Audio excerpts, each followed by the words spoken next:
numbers for this crucial battleground state are stacking up. Her booth पर कमल खिला करके रहेंगे.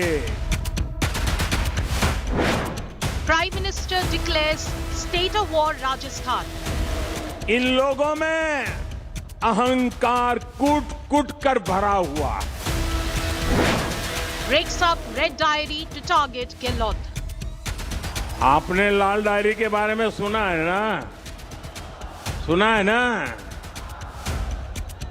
कहते हैं इस लाल डायरी में कांग्रेस सरकार के काले कारनामे दर्ज है.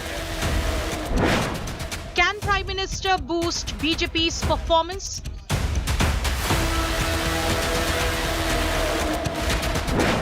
Chief Minister fights rebellion and revolt.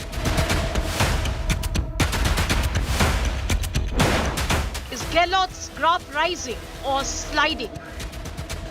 चुनाव आ रहे इसलिए भारतीय जनता पार्टी को जनता आज सिग्नल दे चुकी है. चीकर के अंदर तो जनता समझ गई है और आने वाले वक्त में उनको लाल झंडी दिखा दी जाएगी. Will crimes against women hurt Gehlot?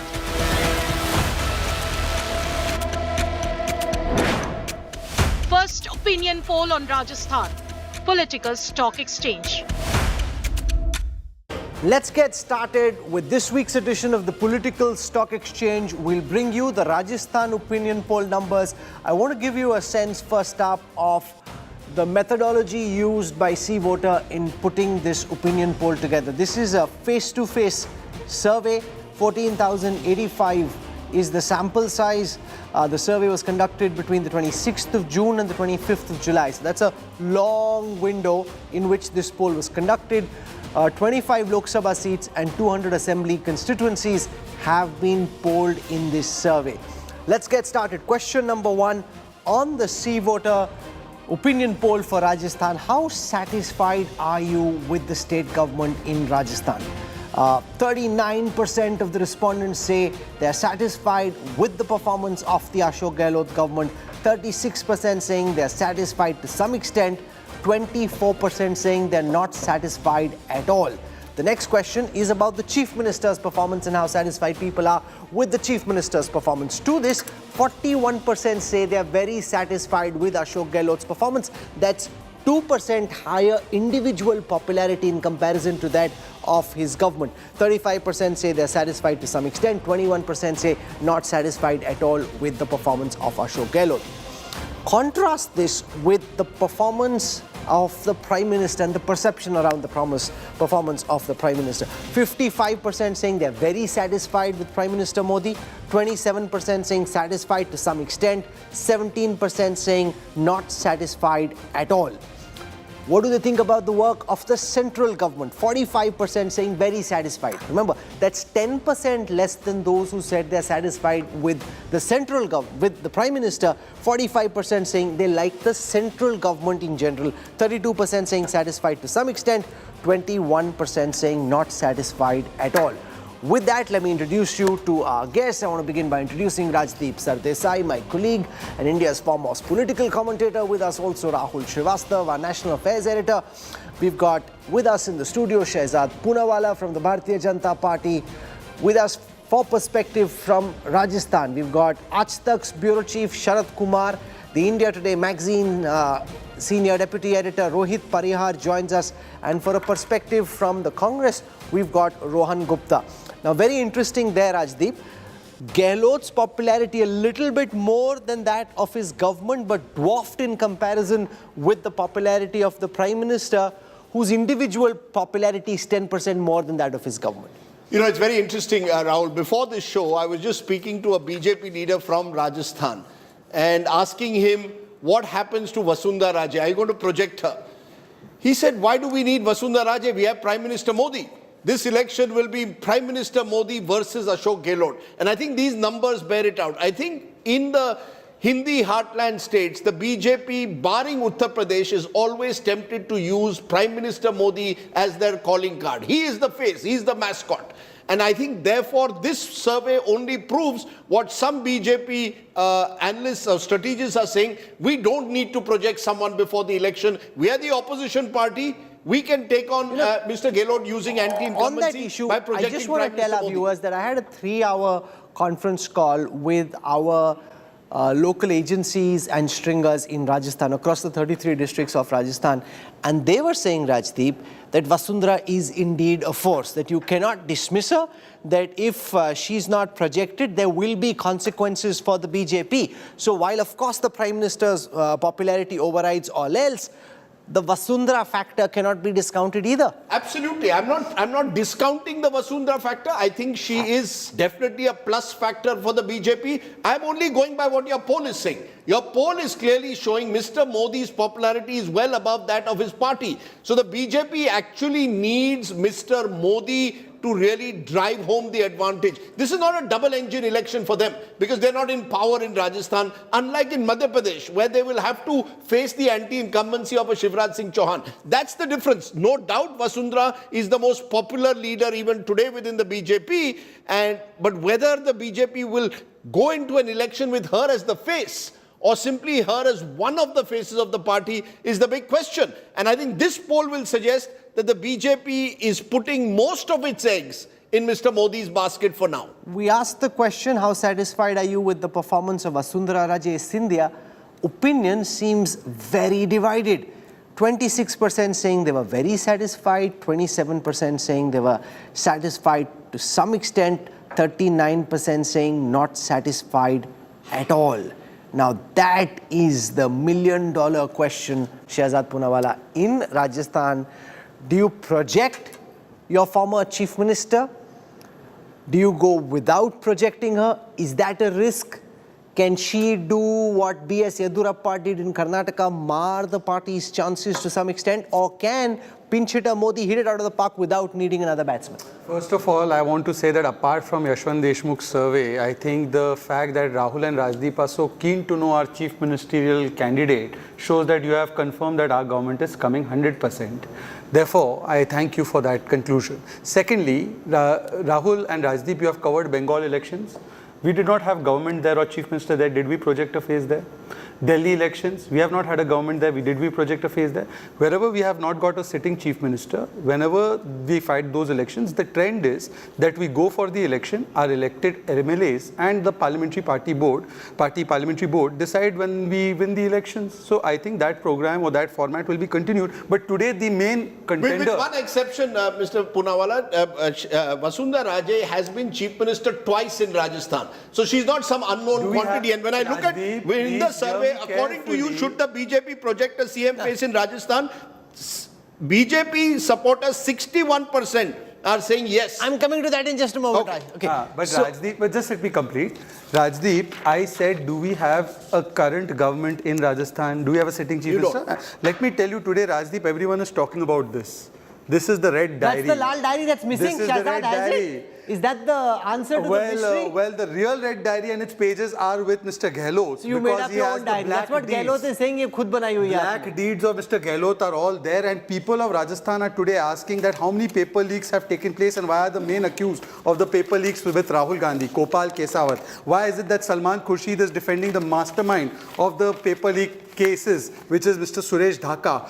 Today, unbelievable corruption, breaking of promises. They said that they will give Kisan Karz Maafi. 19,000 farmers lost their lands. Highest unemployment rates in Rajasthan. These are the issues that people are grappling with. And on the other hand, when Mr. Modi has been delivering for Rajasthan, 9 medical colleges, we have made it 35. We have given over 3.5 crore people bank accounts. 13,000 crores have been transferred into their accounts. 80 lakh toilets have been built. 75 lakh farmers have got 10,000 crores. This is Modi ji's guarantee for Rajasthan. So the big question for the BJP is, should they project Vasundhara Raje? The big question for the Congress is, on whose face should the Congress contest? Sachin Pilot has been asking the question, apna time kab aayega?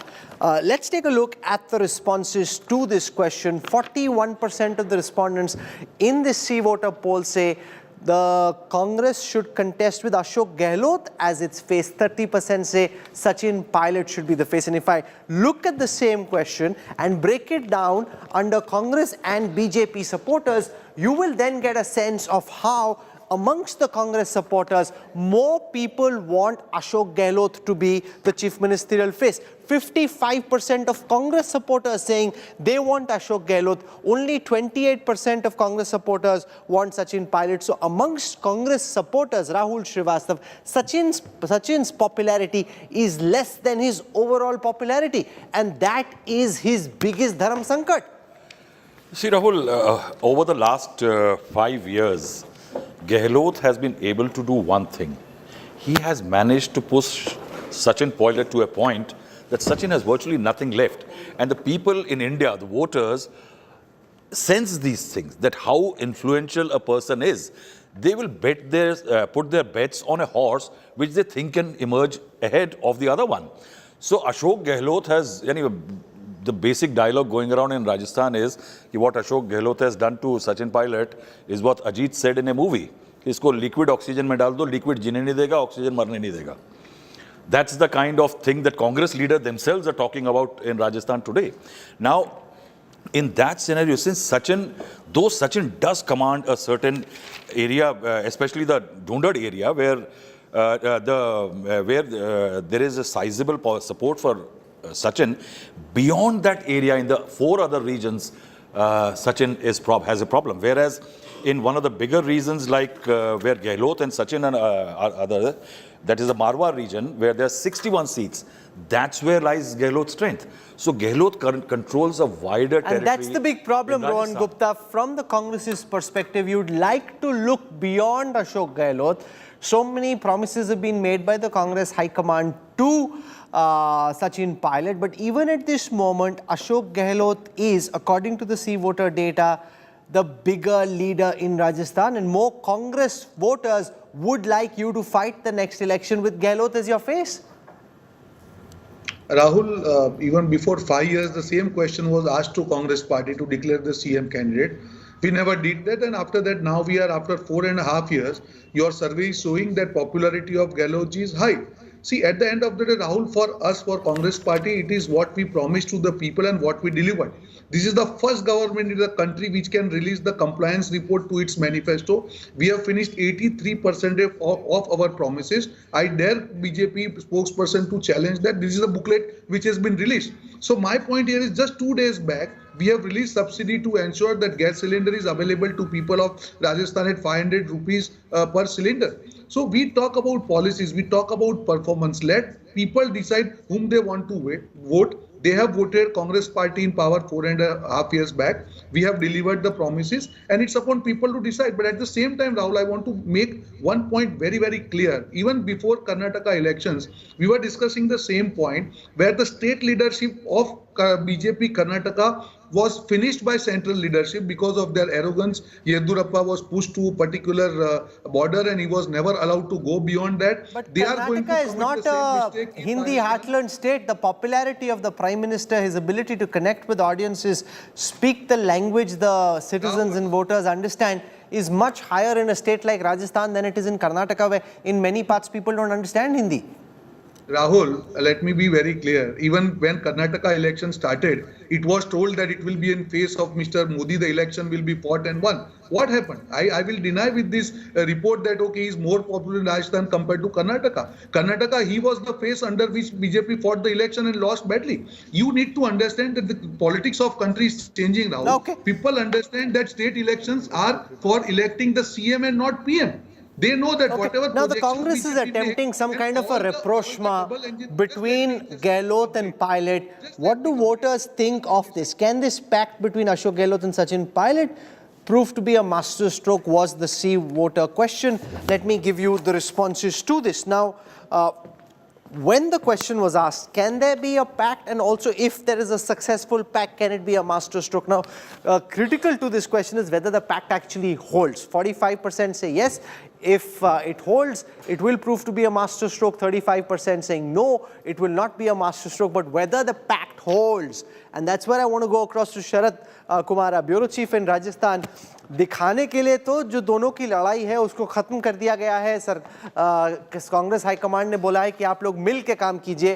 क्या वाकई में दोनों के जो गिले शिकवे हैं वो दूर हो गए हैं, या सिर्फ दिखा रहे हैं कि हमारी दोस्ती हो गई, लेकिन पर्दे के पीछे एक दूसरे को काटने में अभी भी लगे हुए हैं।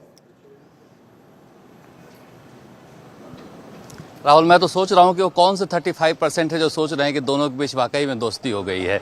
जो भी राजनीति को जानने वाले हैं वो सोच भी नहीं सकते हैं कि दोनों के बीच दोस्ती हो सकती है। ये स्थिति है, मिल भी नहीं सकते हैं। दोस्ती की बात तो छोड़ दीजिए, अभी तक मिल भी नहीं पाए हैं, एक दूसरे से बातचीत भी नहीं कर पाए हैं। तो ये दूरी इतनी ज़्यादा है कि ये संभव नहीं है और इसी की वजह से इस तरह के हालात हैं भी। देखिए, राजस्थान की सिनेरियो की हम जो बात कर रहे हैं तो प्रधानमंत्री नरेंद्र मोदी की कर्नाटक चुनाव के बाद लगातार मैं रैलियां कवर कर रहा हूं।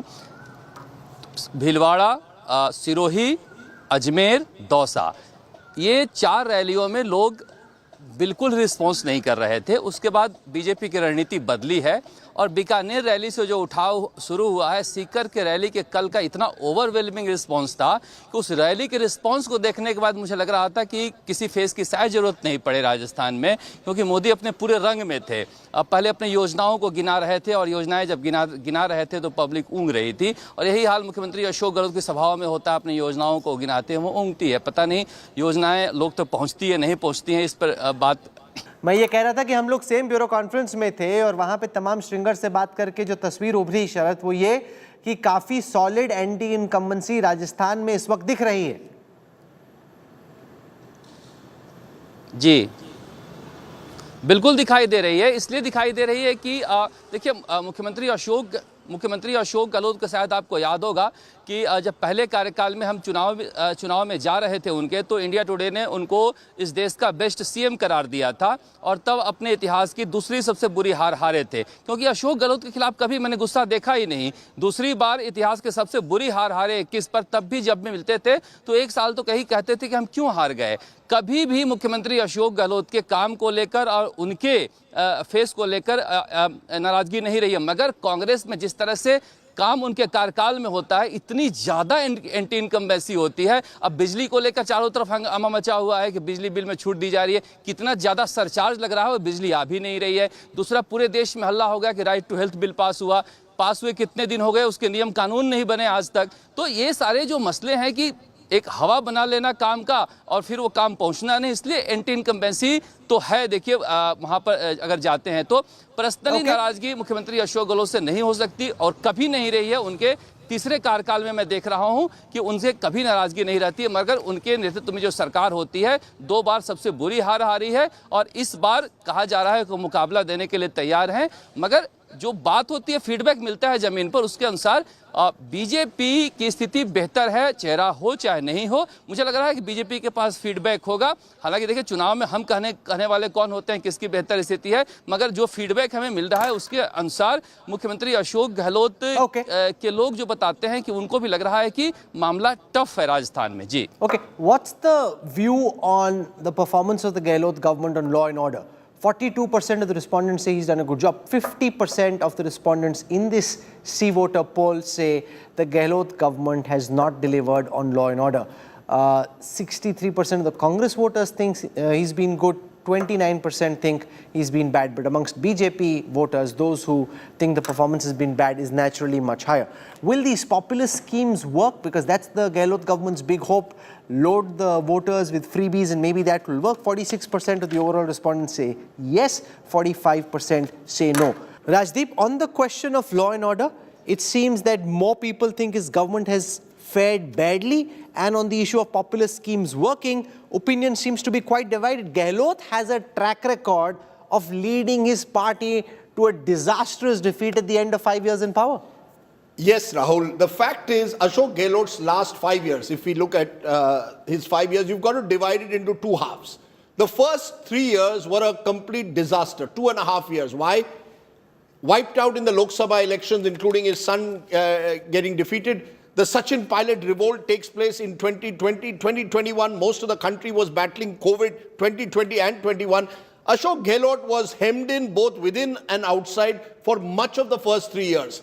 I think the Gehlot government has really woken up post-October when he actually, in a way, challenged the Congress High Command and said, I'm not going to become Congress president, I will stay on as Congress Chief Minister. In the last 6 to 8 months, many of his schemes, which had even been initiated earlier, like Chiranjeevi, which according to me is a very good scheme, the health scheme, but the gas cylinder, minimum income guarantee which he's just put out, schemes for women, all of this has come generally in the last 6 to 9 months. Therefore, what happens is that if once anti-incumbency has settled in, all you can do through these schemes is reduce it. And that's what the survey is showing. The survey clearly is showing that there are issues which Mr. Gehlot, like law and order, remains vulnerable on. There are issues like a 500 rupee gas cylinder which people are appreciating. But is it too little too late? Did the Congress hemorrhage in Rajasthan for much too long? And I believe that the real crisis, Rahul, is not so much Ashok Gehlot personally. Most people you look at in Rajasthan don't target Mr. Gehlot the person. He's seen as relatively affable. But the MLAs have got away in Rajasthan with, dare one say, according to local sources, local level corruption. And that has not been stymied because Ashok Gehlot was always conscious, if I take on the MLAs beyond a point, will my government remain or not? So I think those first 3 years affected him and he's tried to make a comeback in the last 2 years. I fear it may be too late. In this show, Shehzad's been holding up this so-called Lal diary, the red diary, which comes from Rajendra Gouda. So there are two questions on that in this poll. One is, will the Gouda episode harm the Congress? 58% of the respondents say yes, 40% say no. Should he have been sacked? Was this right? Was this wrong? 45% say yes, he should have been sacked. 46% say he shouldn't have been sacked. And what the BJP has done is they really run away with this issue. He actually comes from the BSP originally, so he's not really a Congress loyalist in that way. One point, that he has not been kicked out of the Congress party even now. He continues to be in the Congress and he's not the only person. By the way, this red diary is not the only episode. Bharat Singh, an MLA, has written that the Khanan mining minister, the mining minister is the biggest mining mafia. And these issues of corruption have been going on in every department every year. In transfer posting, there was such a racket that when Govind Dotasara said to teachers that does racket take place, they said in front of his face, yes, it takes place.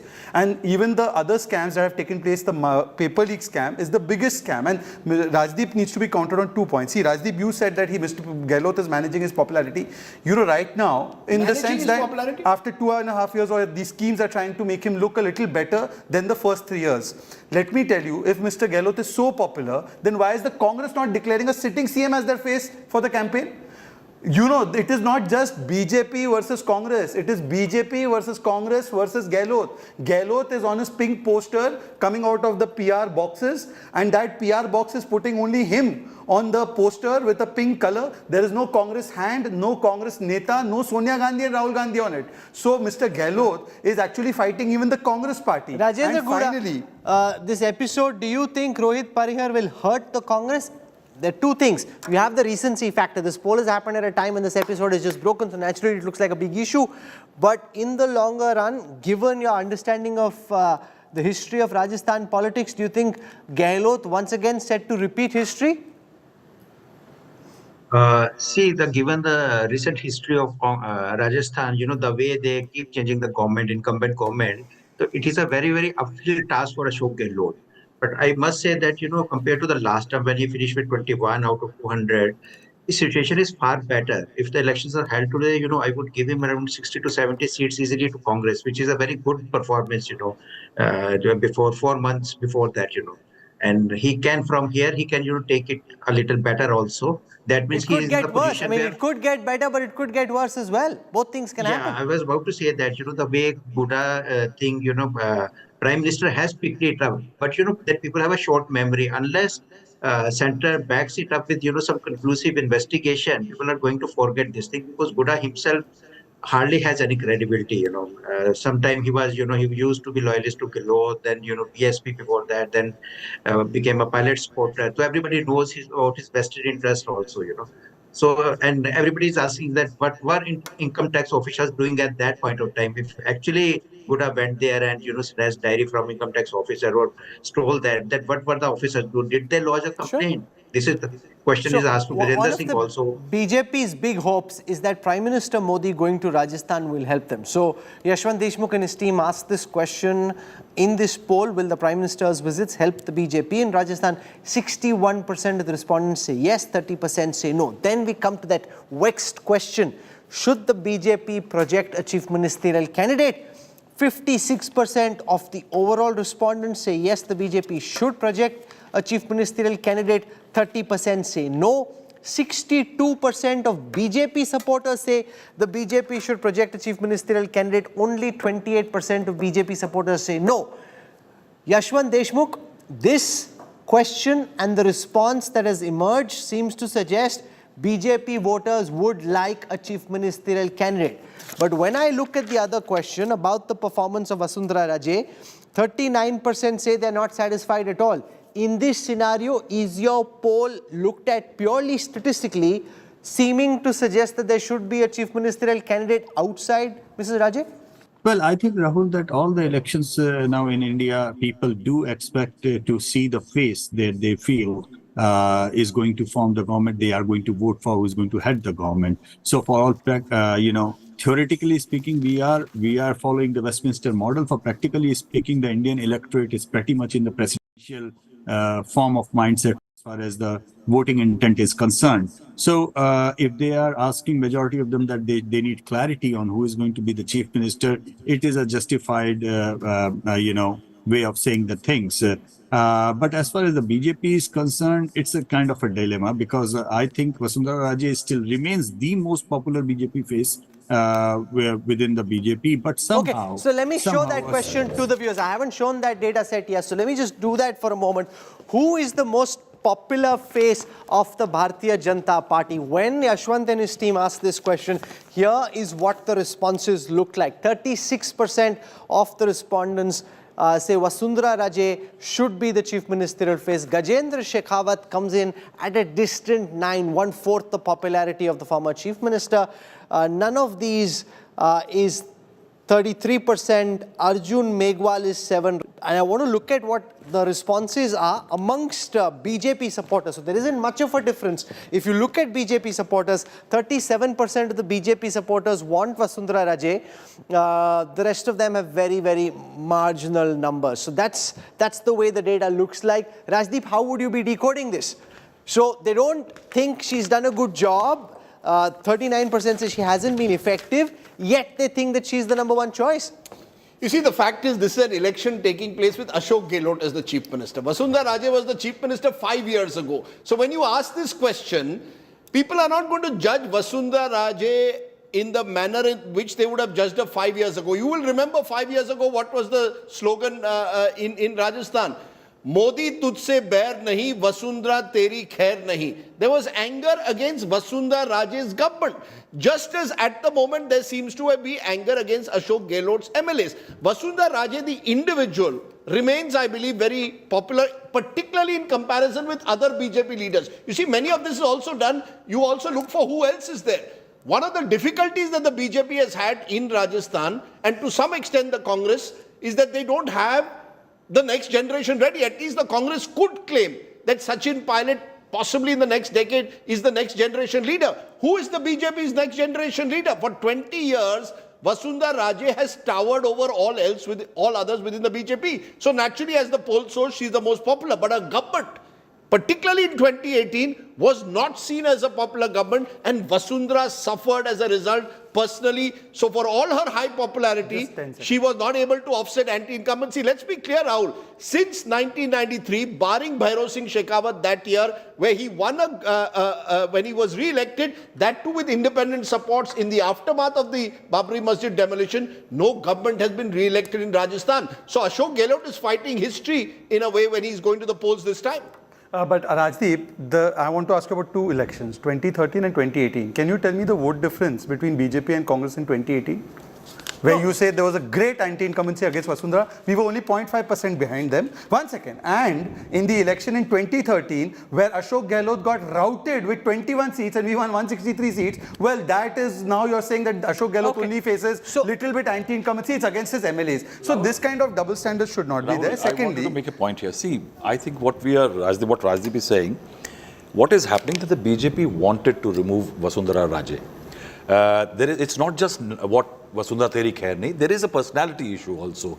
The current BJP does not like leaders of the kinds of Vasundhara Raje who act as regional satraps. Now in that what happened, first Karnataka loss, and now after that as surveys and internal assessments, Vasundhara's significance has risen. Now, if you see what has happened in the last few days, in the last two PM visits in Sikar as well as the other, Vasundhara Raje has been praised by the Prime Minister. It has also happened that she has been given greater eminence. Then Amit Shah went to Rajasthan and he praised Vasundhara Raje. Increasingly, I have seen Vasundhara Raje camp going easy. It's not pressurizing, muscle flexing that I am going to be XYZ. A kind of a truce is coming, but BJP eventually is looking at a scenario where PM is the main template. Vasundhara is also there to keep her happy because without her it is difficult. But Vasundhara would like to be projected as the chief ministerial face. If you get her to work and somebody else becomes chief minister, she'll feel very shortchanged. Right now she is happy that she has come here because 2 months ago, she was in the wilderness. So she has graduated onto better things. She's attending a lot of functions. Her significance is understood, but BJP wants change. And that again, very interesting. What the BJP is doing through Prime Minister, if the Prime Minister as a template in Rajasthan succeeds, in the assembly elections, in the close by Lok Sabha elections, Prime Minister becomes a more prominent face in Rajasthan. And that's why very cleverly what Gehlot is doing, he's creating a Modi versus Gehlot battle in Rajasthan so that Vasundhara is out. He's matching him on beneficiary policies, the schemes which he's announcing. No, but his popularity pales in comparison with that of the Prime Minister. Pales, so that's but not a smart see, idea. in Rajasthan, when the vote happens, Ashok Gehlot, remember one thing, Rahul, one thing very interesting. Last time when we did a poll tracker, he was the government was at 39 popularity, very satisfied. It is again 39, and that's the percentage of vote Congress got last time around. Okay, so there is something consistent about Gehlot. So let's now come to the business end of this poll, which is the vote share and the seat share. I'll start by showing you the vote share projections done by Yashwant Deshmukh and his team at C Voter. This is the first poll for Rajasthan.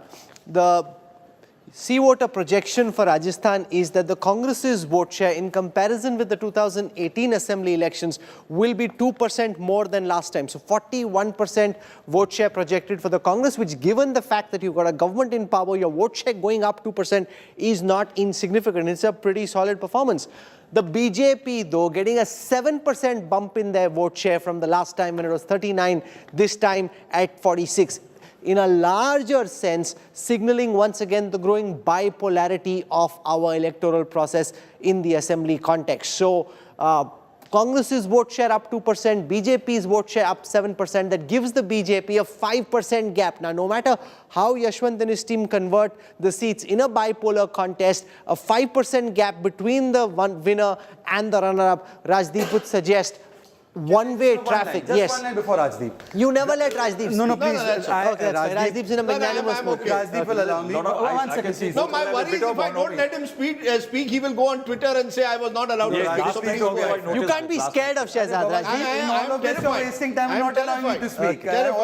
All you 3 hours, I know your strategy. But now, let me tell you that 46% vote share that you're giving us is actually higher than the vote share we got in 2013, which was 45%. And at that time, we ramped home with 163. Rahul, with all due respect to Rahul Srivastav ji, and he's an institution in himself, but sir, I go to Rajasthan every second week. The amount of anti-incumbency, particularly against Mr. Gehlot, especially on issues of youth and betrayal of the youth, paper leaks, etc., is astounding. And therefore, the people, they are saying only one nara in Rajasthan. ये है लूट की दुकान और झूठ का बाजार. इसको बंद करना है. This is the nara in Rajasthan. Yashwant Deshmukh, seat projection is complex. Vote projection is very scientific because it's really from what you've picked up. A 5% gap for the BJP in vote share would suggest no matter how you divide it into seats, no matter what kind of formulae you run, the BJP very clearly poised in the state of Rajasthan to come back to power from your data. Well, Rahul, you are correct in your assessment. What is happening is now the complete bipolarity that we have also seen in Karnataka. That bipolarity in Karnataka helped the Congress against, riding the anti-incumbency wave. And this is what is happening in Rajasthan as well. I think the majority of the anti-incumbent votes, which were not in BJP kitty 5 years back, are kind of polarizing more for the BJP. Similarly, just like it did in favor of Congress in Karnataka. So, I mean, in seats projection, Rahul, we are very conservative. So we will not do anything which will be looking like a pendulum one way or the other. We always maintain that vote share is something That's just Yashwant's where style. the He likes to stop, bat like Rahul Dravid and not like Surya Kumar Yadav or Mahendra Singh Dhoni. So I would just like to keep it like that. Yes, the 5% vote share gap is significant. What is happening is I believe that a lot many smaller parties are going to be squeezed out in this process as an process starts further deep into this territory. There are significant regional variations as well, Rahul. In Shekhawati, still Congress is maintaining in our survey a lead, very slender lead, but still they are maintaining a lead in Shekhawati. But in Mewar and Marwar, these are the two major regions where BJP is getting a significant lead over there. So let me come now to the seat share numbers, because that's what viewers are really interested in. It might be a pollster's nightmare, but that's where the mirch and the masala really lies. So here it is. For what it's worth, the vote share converted into seat share by the team at C Voter would suggest that the Congress could fall from 100 to 83. If this is indeed anywhere close to 83, it would still be Ashok Gehlot's best performance when he was up for re-election. The BJP up from 73 to 114, although it can be argued with a 5% vote share gap. The Yashwant Deshmukh, if he wasn't batting like Rahul Dravid and instead batting like Surya Kumar Yadav, could have made this number bigger. He's chosen to be conservative. That's his style. We're going by his numbers. 41 seats gained over the last time. The BSP crashing from 6 to 0. Others from 21 crashing to 3. So both the leading parties becoming stronger, relatively speaking, in comparison with the third front and the others. Rajdeep, looking at the numbers very pensively, you want to jump in and say something? No, looking at these numbers, if I was the BJP, I would be quietly satisfied. But if I was the Congress party, I would actually be clutching to some hope, which seemed completely non-existent a year ago. Non-existent to the extent but that why are you imagining the ball can swing the other way? This 83 can become 60. Look, there are two ways this. If you remember 2011, when Mr. Gehlot was wiped out, I think he got just 21 or 25 seats. The vote percentage of the Congress was 33%. There was a 12% gap at that time. Now you are saying, as per the survey, the gap is about 4%. Presumably, Yashwant would correct me, but it's about a 3% margin of error, I'm presuming. Sure. Given that the 3% of margin of error, it appears that Ashok Gehlot, as per this poll, has made some kind of a comeback, both in terms of his personal popularity and the support for his various schemes like the gas cylinder at ₹500. It gives the Congress some hope to cling on to, even as the BJP will believe that they all, as of now, this is the one state where they are in pole position. You can read the data the other way around. You can interpret it whichever way you want, because the other way to look at the same data is that once voters get a sense that it is inevitable that the BJP is going to win and that Ashok Gehlot is on his way out because of the winner's bandwagon effect, more and more of the voters who are on the fence or veering towards Ashok Gehlot and the Congress may jump towards the BJP, and that 5% vote share gap could actually go up as you move from end July to November, December. With one small caveat, Rahul, Rajasthan is an interesting state that while it is bipolar or appears bipolar, some of these smaller parties have their areas of influence which are very, very... The RLP, the BTP, the independents, the BSP... seats last time with a lot of votes. I think they won something close to 14% votes. So you'll have specific regions. You see, also in the caste mix, and Rajasthan caste mix matters. If you look at Eastern Rajasthan, the role that the Gujar community plays is important. Significantly, in 2018, with Sachin Pilot as the president of the Rajasthan Congress, the Congress swept Eastern Rajasthan. Now, we don't know where what position Mr. Pilot will have in the Congress strategy. So all of this will matter, I think, in the next 4 or 5 months. It is a state where region-wise, the vote variation does take place. That's where campaign and momentum then becomes important. Sharad Kumar, you're on the ground. आपके हिसाब से ये जो अगर 83 है तो ये गहलोत का री-इलेक्शन के टाइम पे बेस्ट परफॉर्मेंस होगा. आपके हिसाब से क्या मोमेंटम इस तरीके से बन रहा है कि गहलोत जी जो गैप है उसको कम कर पाएंगे, या मोमेंटम इस तरीके से बन रहा है कि ये फासला और बढ़ सकता है बीजेपी और कांग्रेस के बीच में? अभी तक तो हम इसको पीक देख रहे हैं और कई लोग कह रहे हैं कि आज समय से पहले पीक पर कांग्रेस पहुंच गई है। लेकिन देखिए उसमें अगर बिना किसी एनालिसिस की बात करें तो वसुंधरा राजे अगर नहीं बनती है फेस तो बीजेपी को 20 सीटों का असर पड़ सकता है। अगर बीजेपी 140 आना चाह रही है तो 120 आ सकती है, 120 आना चाह रही है तो 100 आ सकती है। वसुंधरा राजे के सीएम फेस बनने से बीजेपी की सरकार बनाने पर असर पड़ेगा, इसमें थोड़ा लोग संदेह व्यक्त कर रहे हैं, क्योंकि वोटर अगर बीजेपी से पूछिएगा वसुंधरा राजे को चाहते हैं तो कहते हैं हाँ, अगर नहीं उनको फेस किया जाता है तो क्या आप बीजेपी को वोट नहीं देंगे, तो कहते हैं नहीं, बीजेपी को तो वोट देंगे। यहाँ अंतर कांग्रेस में है। मैं तो सोच रहा हूँ कि 21% वो कौन लोग हैं कांग्रेस के जो सचिन पायलट को पसंद करते हैं, क्योंकि हालत यह है कि विधायक मंत्री तो छोड़िए, कोई अधिकारी और पत्रकार तक सचिन पायलट के घर जाना पसंद नहीं करता है कि क्या पता सरकार देख लेगी। अगर इसके बाद भी 21% लोग अगर चाह रहे हैं तो समझिए कि 21% जो सचिन पायलट के चाहने वाले हैं वो क्या अशोक गहलोत को वोट देने जा रहे हैं।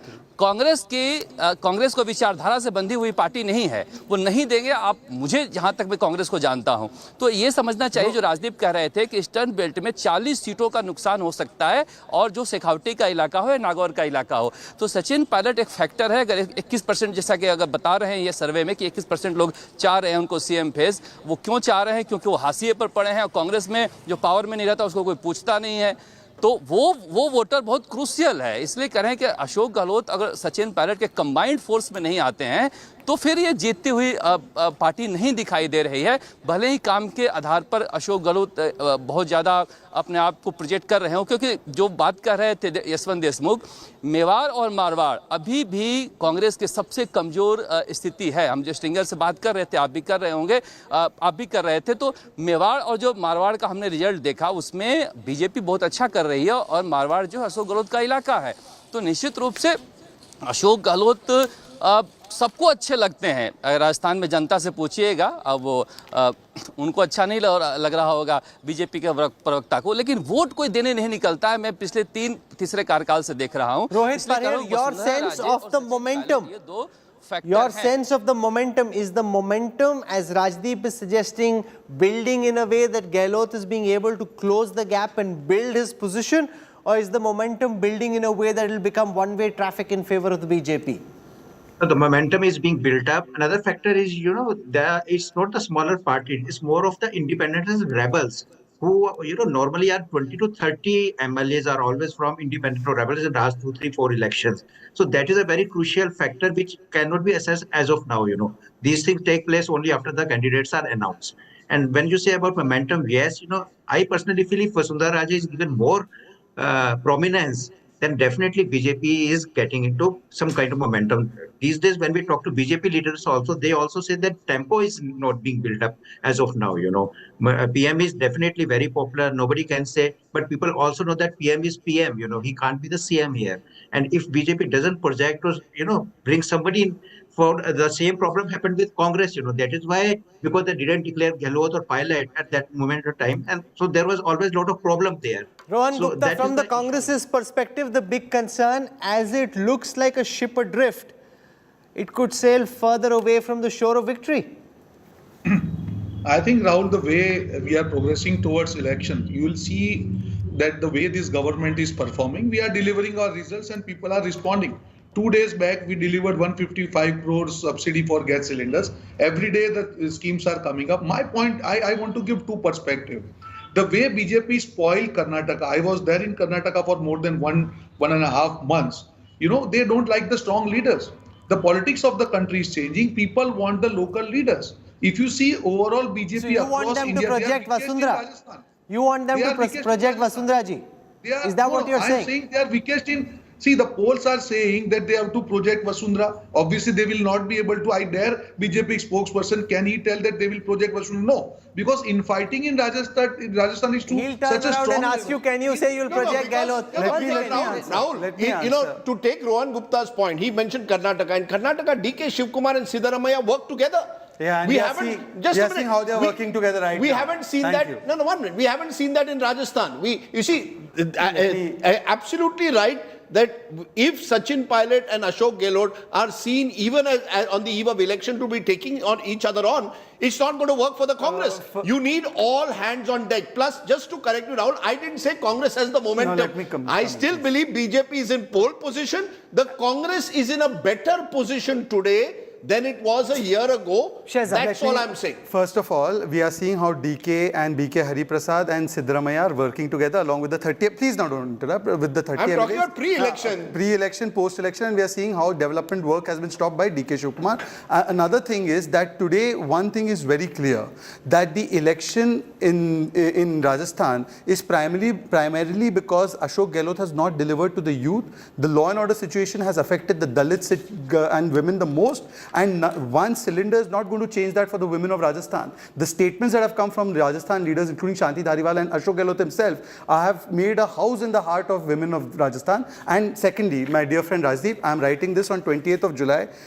If Congress gets more than 40 seats, you hold this up to me. So Congress is less than 40 Poonawalla seats. copying from Arvind Keejriwal's Congress playbook, is less than 40 seats. Congress less than 40 seats. Yeah, go ahead, Rahul Srivastava. I want to make a point here. See, Congress less there than is a 40. huge difference, Rajdeep, between the BJP and the Congress when you talk about infighting. The Congress infighting is a very serious business. That's right. Sachin Pilot versus Gehlot. Now, in both the parties, there will be a tussle by the local leaders to see their men, more of them, get the tickets. In Rajasthan, the failure of the High Command to assert itself means Gehlot will actually walk away with more number of seats as far as Rajasthan is concerned. Will the two Gujaratis in Delhi allow that to happen in Rajasthan? Can it happen in BJP that Vasundhara will walk away with majority seats? No.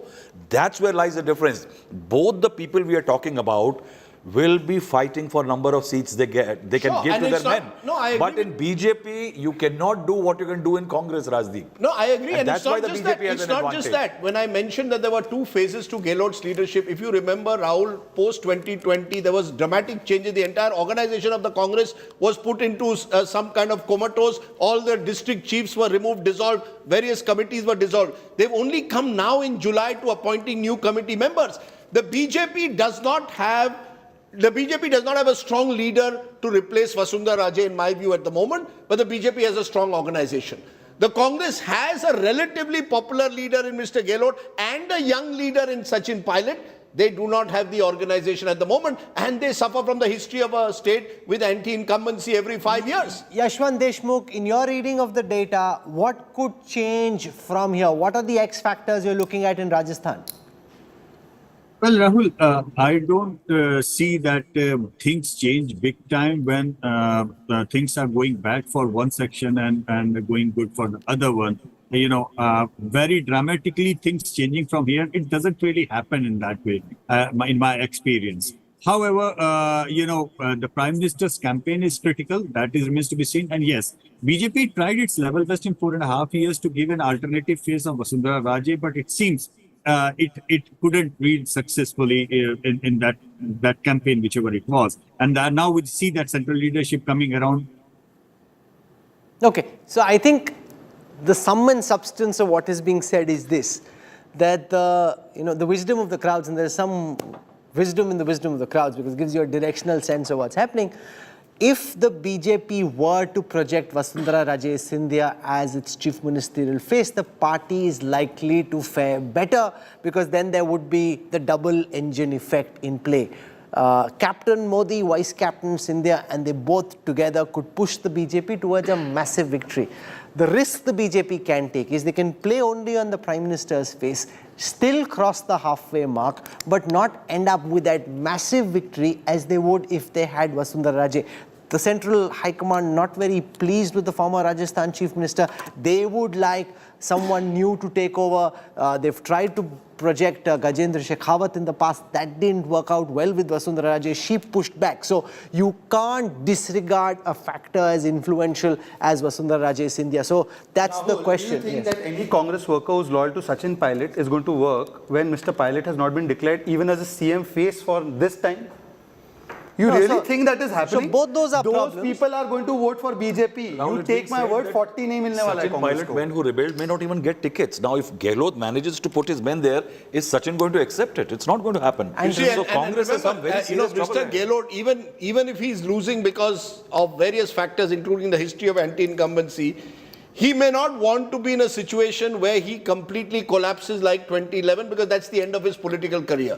So he will ideally want to be at least 70, 75. He wants an honorable, if at all it is to be a defeat, it should be an honorable defeat because that gives him a continuing toehold in Rajasthan's politics. We've seen last time what was the buzz in 2018? That the Congress didn't want a massive victory in Rajasthan because massive victory would have meant Sachin Pilot becoming chief minister. So you had a strange situation where the Congress just limped over the halfway mark. Factionalism remains the Congress's biggest challenge in different states. They won Karnataka because they were united. Where the Congress is united, they have more than half a chance in state elections. Where they are not, they're in Remember big trouble. also the BJP in its current manifestation is able to seize an opportunity and make it big if the tailwinds are riding in their favor.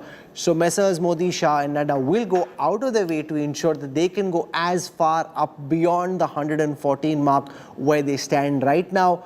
And momentum and narratives matter. In Karnataka, it seemed the Congress was winning. That seemed to help the Congress party here. As word goes out, in the state that the BJP is winning, will they pick up extra votes because of the winner's bandwagon effects? We'll track all of this very, very closely. I want to thank all our guests for joining us for what's been a fascinating hour of political conversation.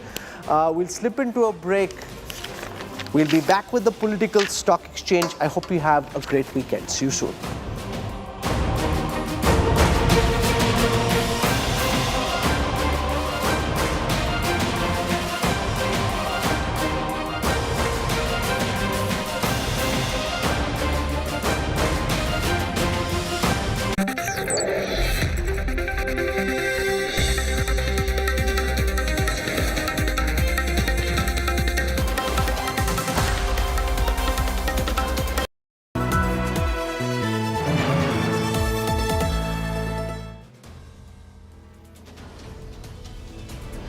In politics, everyone has an opinion, but I have the data. Whose stock is rising? Whose graph is falling? Track India's political stock exchange. Unmatched, unmissable data analytics. The only show on News TV where numbers do the talking. India's most credible poll tracker. The political stock exchange with Rahul Kanwal only on India Today.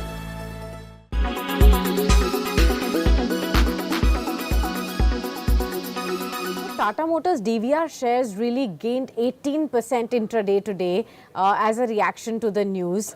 52-week high levels for this one. Again, Tata Motors also has been looking up as well. Sharp move on this one.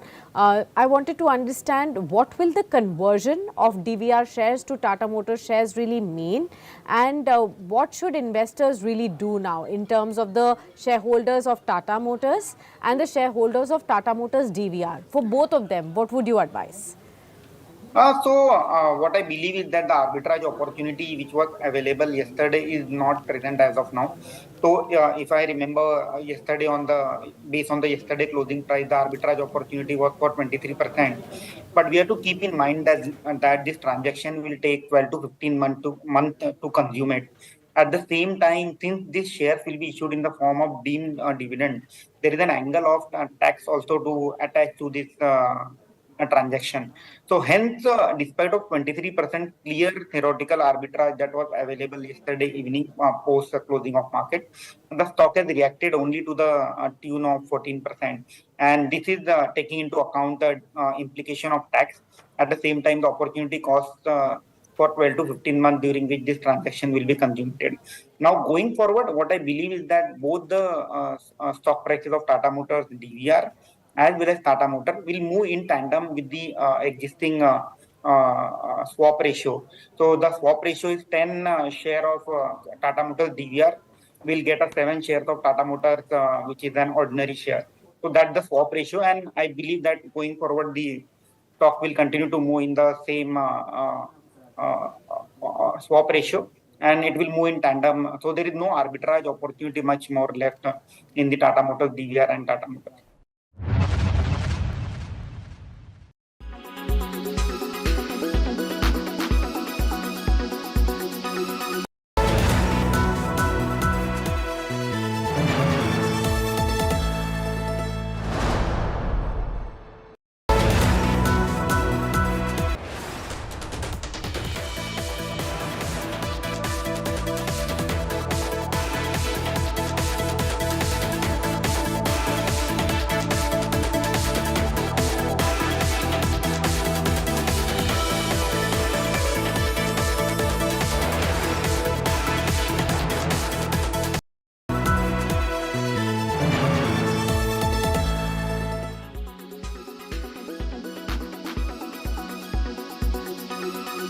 employee addition has dropped a combined 135% at TCS, Wipro and HCL Tech. This means where the companies had added 31,000 employees this quarter last year, this year they've seen a fall of nearly 11,000 employees.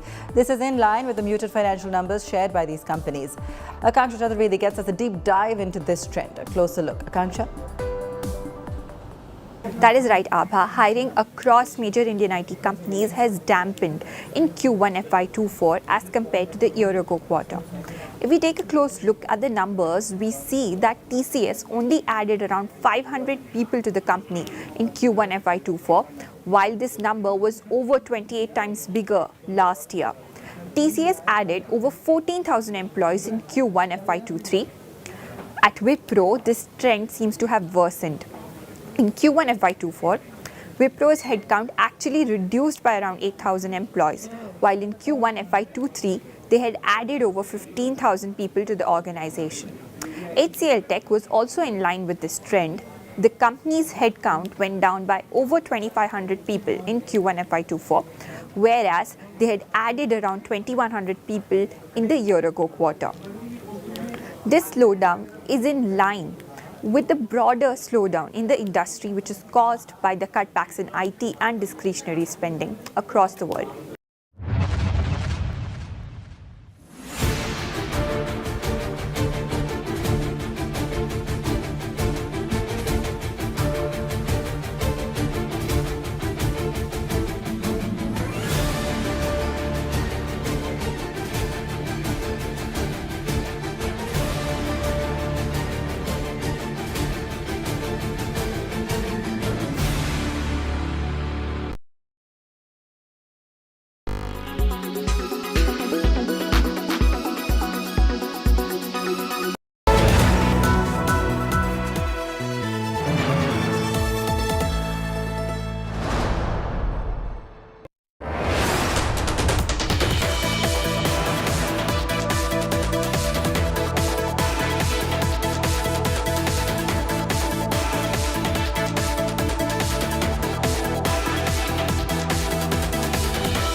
Weather forecast now.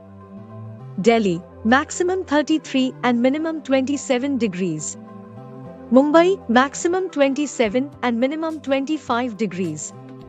Kolkata, maximum 33 and minimum 26 degrees. Bangalore, maximum 27 and minimum 21 degrees. Chennai, maximum 35 and minimum 27 degrees. Hyderabad, maximum 26 and minimum 22 degrees.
From the miracle of 1983 to becoming the first-time host in 1987. Skipped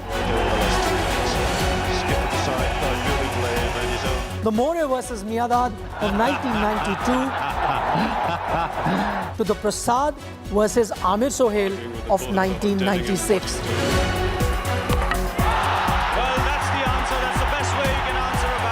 And then, of course, the high of 2011 with Mahendra Singh Dhoni finishing it off in style. He finishes off in style. A magnificent strike into the crowd. India lift the World Cup after 28 years. Relive India's journey at the Cricket World Cup from 1983 to the last edition in 2019 with me, Rajdeep Sardesai. And me, Nikhil Naz. World Cup Rewind at these times on India Today.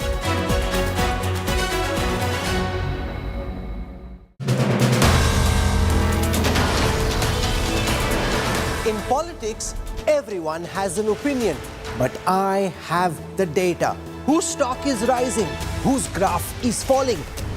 Track India's political stock exchange. Unmatched, unmissable data analytics. The only show on News TV where numbers do the talking. India's most credible poll tracker. The Political Stock Exchange with Rahul Kanwal only on India Today. Co-presented by Star Health Insurance, the health insurance specialist. Co-presented by JK Tyre Ranger Series, stay wild at heart. Co-powered by the new Kia Seltos, the badass reborn.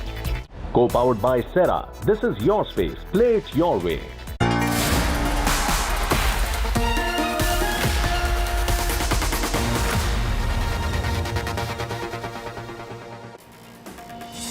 Good evening, hello and welcome. You're with the news today, your primetime destination news, newsmakers, talking points. The big talking point tonight. Will the CBI now ensure justice in Manipur? The CBI steps in. Will that be good enough? And what will it take to bridge the Manipur trust deficit? That's what we're going to raise as our continuing focus on that big story. Also, we'll tell you why Jagan Mohan Reddy has decided to back the Modi government next week in Parliament and what that means for Arvind Kejriwal. But first, as always, the 9 headlines at 9 tonight. The CBI filed 6 FIRs on the Manipur violence, 7th FIR on the gang rape horror will be next. 20 opposition MPs to visit Manipur tomorrow.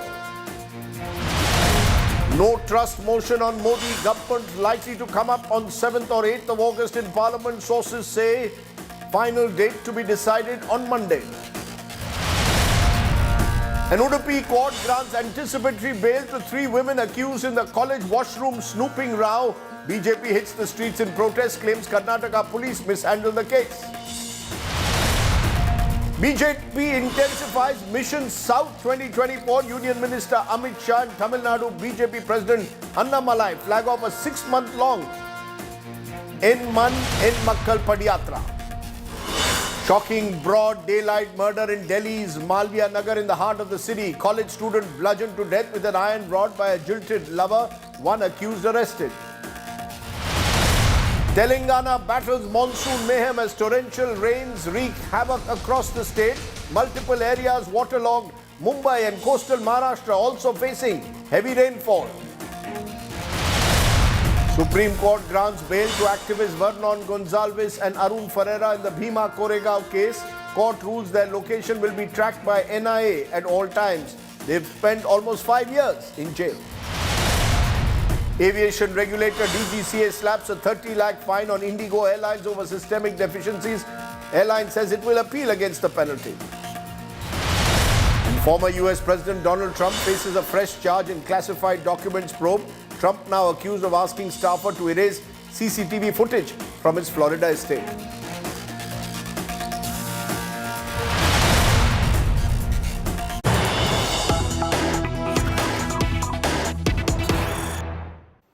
But the story we are breaking at this moment, 20 opposition MPs to visit Manipur on Saturday, and that list has now been accessed by India Today of the MPs who will travel to Manipur on Saturday amidst the ongoing row. Congress's Adhir Ranjan Chaudhary will lead an opposition delegation. TMC, CPIM, DMK, Shiv Sena Uddhav Thackeray group are part of the opposition delegation.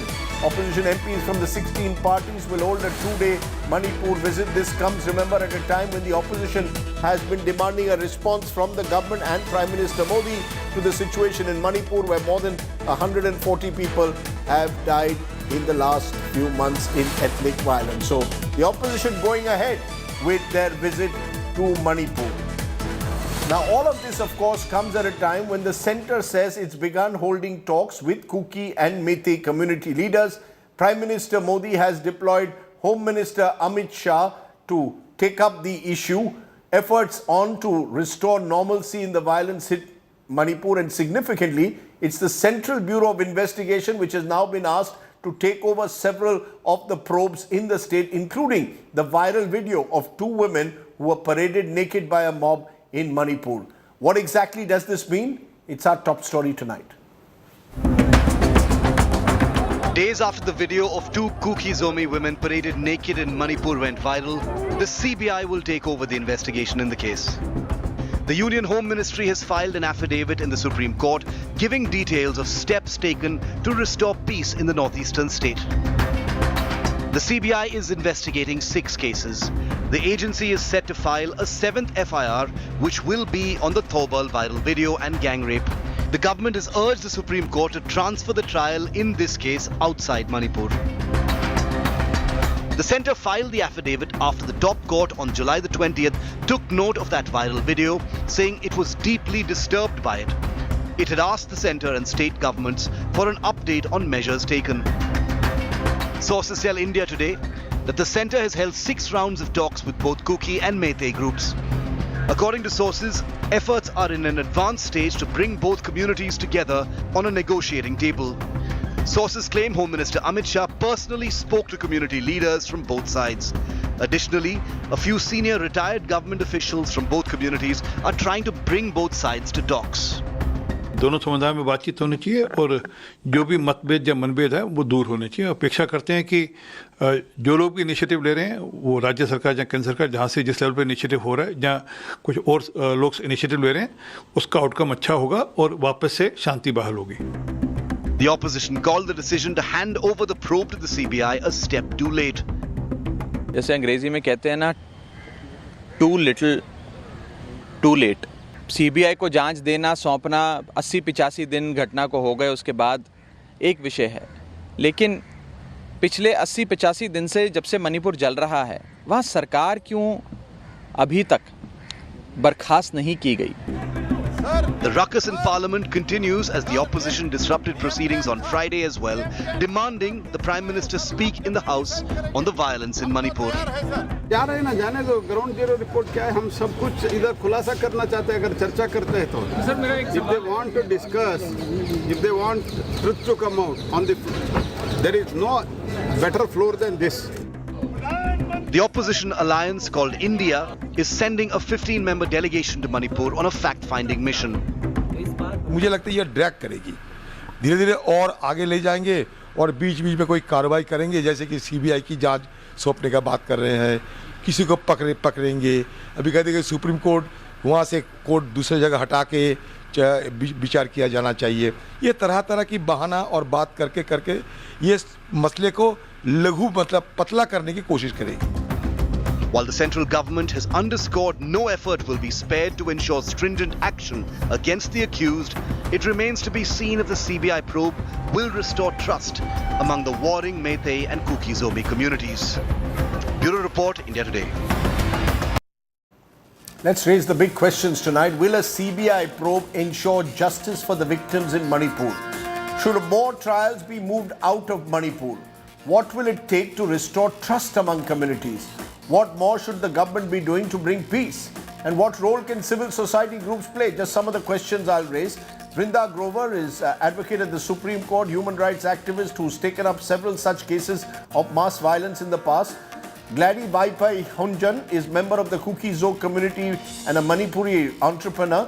ML Sharma is former special director at CBI, and Rajat Sethi has been a former political advisor to the Chief Minister of Manipur. I appreciate all of you joining us. I want to come to you, Vrinda Grover. Given your experience in dealing with cases of mass violence in the past, Gujarat, Muzaffarnagar and others, Do you believe the CBI coming in will resolve the case of the viral video? 7 people have already been arrested. Therefore, questions will be raised. Does the CBI really need to be there? Do you believe a CBI investigation will be neutral, non-partisan, will ensure swift justice? Rajdeep, I think the timing and the manner in which the CBI has been brought in is what gives rise to a lack of good faith over here. It's not as though at the time when the incident took place, the state government and the central government thought this is a fit case for CBI to step in, for special monitoring, for the case to be transferred outside, etc. All this has happened after the Supreme Court's order of 20th July. In the affidavit that has been filed, they very categorically say, the central government says that the state of Manipur has asked for this to be transferred on 26th of July. So 2 days before the case was to be taken up, which was today, it was not taken up because the court one was not sitting today. So this action of even handing it over, why is it not inspiring any confidence, is because this is an attempt to shield themselves from the scrutiny and the questioning that the Supreme Court has initiated. It was very much within the knowledge of the centre and the state that such a horrific crime had taken place. Does CBI investigation per se show us from its track record? And I would start from 1984 onwards actually to understand mass crimes in this country, particularly targeted sexual violence against women and minority communities. We do not have any material to show that CBI investigation will per se be impartial, independent, professional, and lead to timely investigation and prosecution and conviction. What we do know is that if either the Supreme Court or the High Court monitors through a special investigating team, where status reports are given to the court, and there is some amount of monitoring by the court, then there is at least a hope that there will be some fairness in the investigation and there will be prosecutions, etc. I also want to point here, this is not the only case. This case drew our attention to the spate of violence, particularly targeted violence against women from the minority targeted community of Kukizo. So we do need to understand that they are only talking about one case, one incident. There are other incidents. I don't know which these 6 FIRs are or aren't. So this is not sufficient. This in fact seems like a way the government is covering on its own omissions and complicity rather than inspiring any faith and trust. Okay, that's an opening remark which you made, that the manner in which the inquiry has been ordered, the timing of it doesn't inspire trust. It came just before the Supreme Court was to hear the matter. Rajat Sethi, respond to that, because, many of these incidents date back to the first week of May, a few of them latter half of May and June, but most of them 3rd and 4th of May. Now we are towards the end of July. The fear is that even if there was evidence, it may not exist in reality. Should that, Rajat Sethi, worry us, the lack of faith in the way in which this case has been handed over to the CBI almost just before the Supreme Court was to hear the matter? Rajdeep ji, good evening. I echo the sentiments that are coming here that, CBI might not be the fit organization here, but then you don't have any other topmost investigating agency beyond the CBI. We all know that we can't have the investigation done by the Scotland Yard. It is the CBI essentially which will have to go through the painstaking exercise of collecting the forensic evidences and ensuring that justice is delivered to all of these cases. You are right. All 80 to 90% of the incidences that we have been discussing and you have been discussing have been limited to the 4th, 5th, 6th May violence. One of the other cases that you have been tracking pretty well has been one of the MLAs, which was Poo Valte, which I I've got a chance to interact with you and you have millions of followers. Everybody in Manipur, Rajdeep, looks up to your show. Therefore, I just wanted to point out, because you haven't corrected, even Balteji got support from the Manipur government in its due course of time. As soon as he was injured, he was airlifted with all the airlifting, charter facility, etc., provided by the government. And every day when he was in Apollo Hospital, he was taken care of by the OST to the Chief Minister, who also happened to be a visiting doctor at Apollo. I wanted to point this out because you are a responsible journalist, and this is an important thing that needs to be reiterated. Yeah, because nobody doubts. No, Rajat, nobody said that Mr. Walte, the MP, who and will play, the condition in which he is extremely sad. The point is the family. The family appreciates, I'm sure, the fact that he was flown down by a chartered plane. He was looked out. I was told 5 lakhs was played out. But 1 minute, sir. But you brought certain things which were factually incorrect. I just wanted to correct you. But because you haven't tweeted about it. Ideally, you go about even correcting yourself whenever you deem it fit. I in fact have written a full blog on that, which you will see tomorrow. My question to you, Rajat, is this. Even in Mr. Walte's case, who's an MLA, and I want to tell our viewers, 3-time Manipuri MLA, grievously assaulted in the heart of Imphal on the 4th of May, then flown to Delhi. None of the attackers have been identified and arrested. You see that most of these FIRs are against unknown persons. So people have not been arrested, and now 2.5 months have elapsed. So who's going to be caught? There are two parts of it. Where is the accountability? Rajdeep should be handed over to the CBI. It's an important case because, on that day, a cabinet meeting was called. A lot of cookie MLAs were also part of that cabinet meeting, and all of them were advised not to go out on the street. Unfortunately, Pu Walte went out on the street and he was brutally attacked. Another thing that was mentioned, that he was given electric shocks. The medical report of RIMS hospital in Imphal claims that there is no such evidence an electric shock was given. This was a claim by the family. This was the family's claim. But you should have corrected by, looking for more evidences and corroborating your story, which you didn't do. You are a very senior journalist, Rajdeep. I am asking you now, Rajat. You see, Rajat, the family has given their version. You are giving what kind of a message cookie brothers and sisters will get? They will. Has he not been grievously assaulted? Whether it is electric shock or not, he was tortured and grievously assaulted. Yes or no? The key is those responsible for it. Mr. Rajat Sethi, the limited point I'm asking you, those grievously who assaulted him, why are they not arrested? The top of the order journalists, people like you should know how to do reporting in ethnic clashes. Everything. Once you say that something has happened without corroborating it, the sentiments, cookie people will get even more hurt. The reactions, there are painful lives at stake. Rajat Sethi, I have been very careful in all my reporting on this. At no stage, I have given the family reporting on that issue, and I'm just correcting because I'm duty bound to do that. Okay, fair enough. You have to the moot point. Yes. Coming back to the debate. I agree with Vrindaji that yes, there are very few evidences so far. The police administration, it has been accused that it has been 70 days, 80 days, but remember that the principal job of the police, paramilitary and the military, which is on the ground, is to ensure violence. There is still sporadic violence happening on all the areas where, the hill and the valley meet, the foothill areas. Rajat, you didn't answer my question. I appreciate you didn't answer my question. It is now 2.5 months since the MLA's attackers. I'm giving that as an instance. There may be many others, of course. FIRs are being filed against unknown persons. And therefore, the lack of arrests, the lack of accountability as a result is troubling. Do you really believe, for example, now even in Mr. Walte's case, that the CBI entering it as the family wants will resolve it? See, I can only pray to God that he recovers his health, and that is something which is of paramount importance. And if he can identify among the mob who were those faces who had attacked him, ultimately the entire justice system relies on evidences, on forensic evidences. There was a PSO. There was a PSO who escaped. There was his PSO who escaped. He can identify them. That is plain and simple.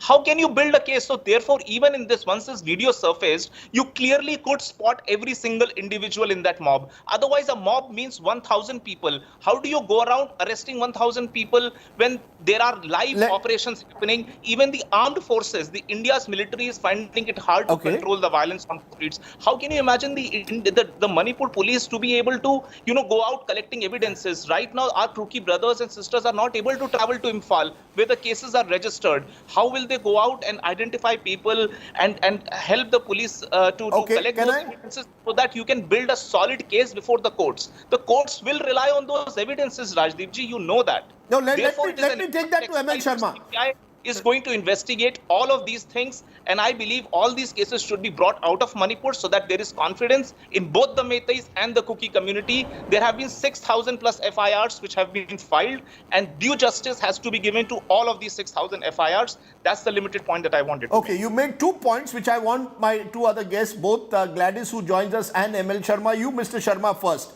In a case like this, and several cases of assault, rape, most of them have taken place 2.5 months ago. The CBI is now stepping in. Is it too late to build a foolproof case to identify people in case of mass violence? We've seen it, whether Delhi 84, Gujarat 2002, Mumbai 92, 93 is very difficult to identify. Witnesses turn hostile, the case drags on, and eventually no one gets prosecuted or convicted.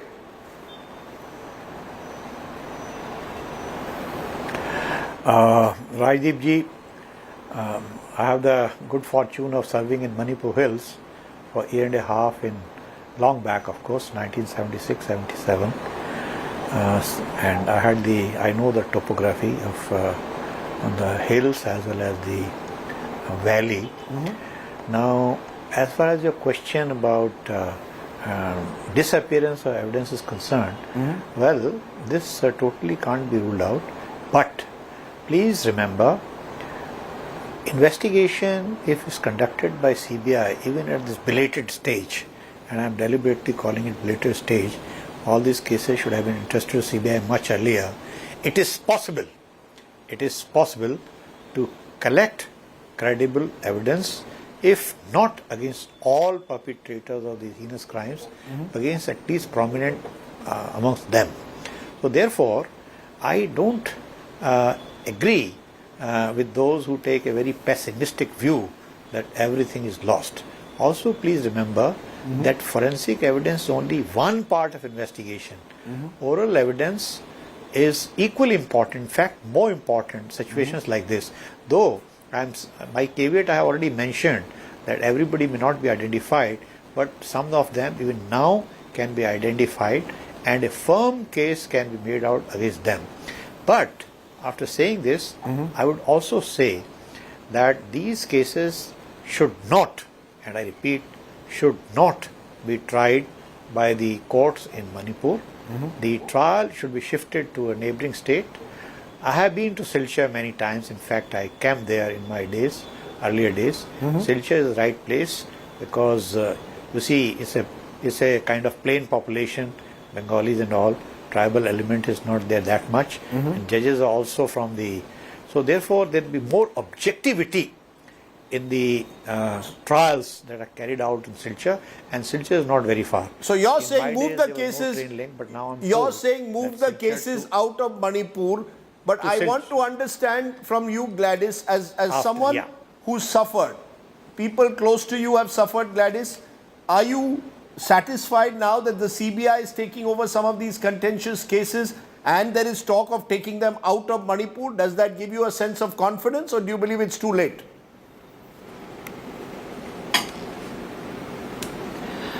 I don't think anything is too late, and I believe if the video can be used to prove who are the perpetrator, Kuki Zhou doesn't have to go to Imphal to identify the perpetrator. The videos clearly shows who are involved in this violence.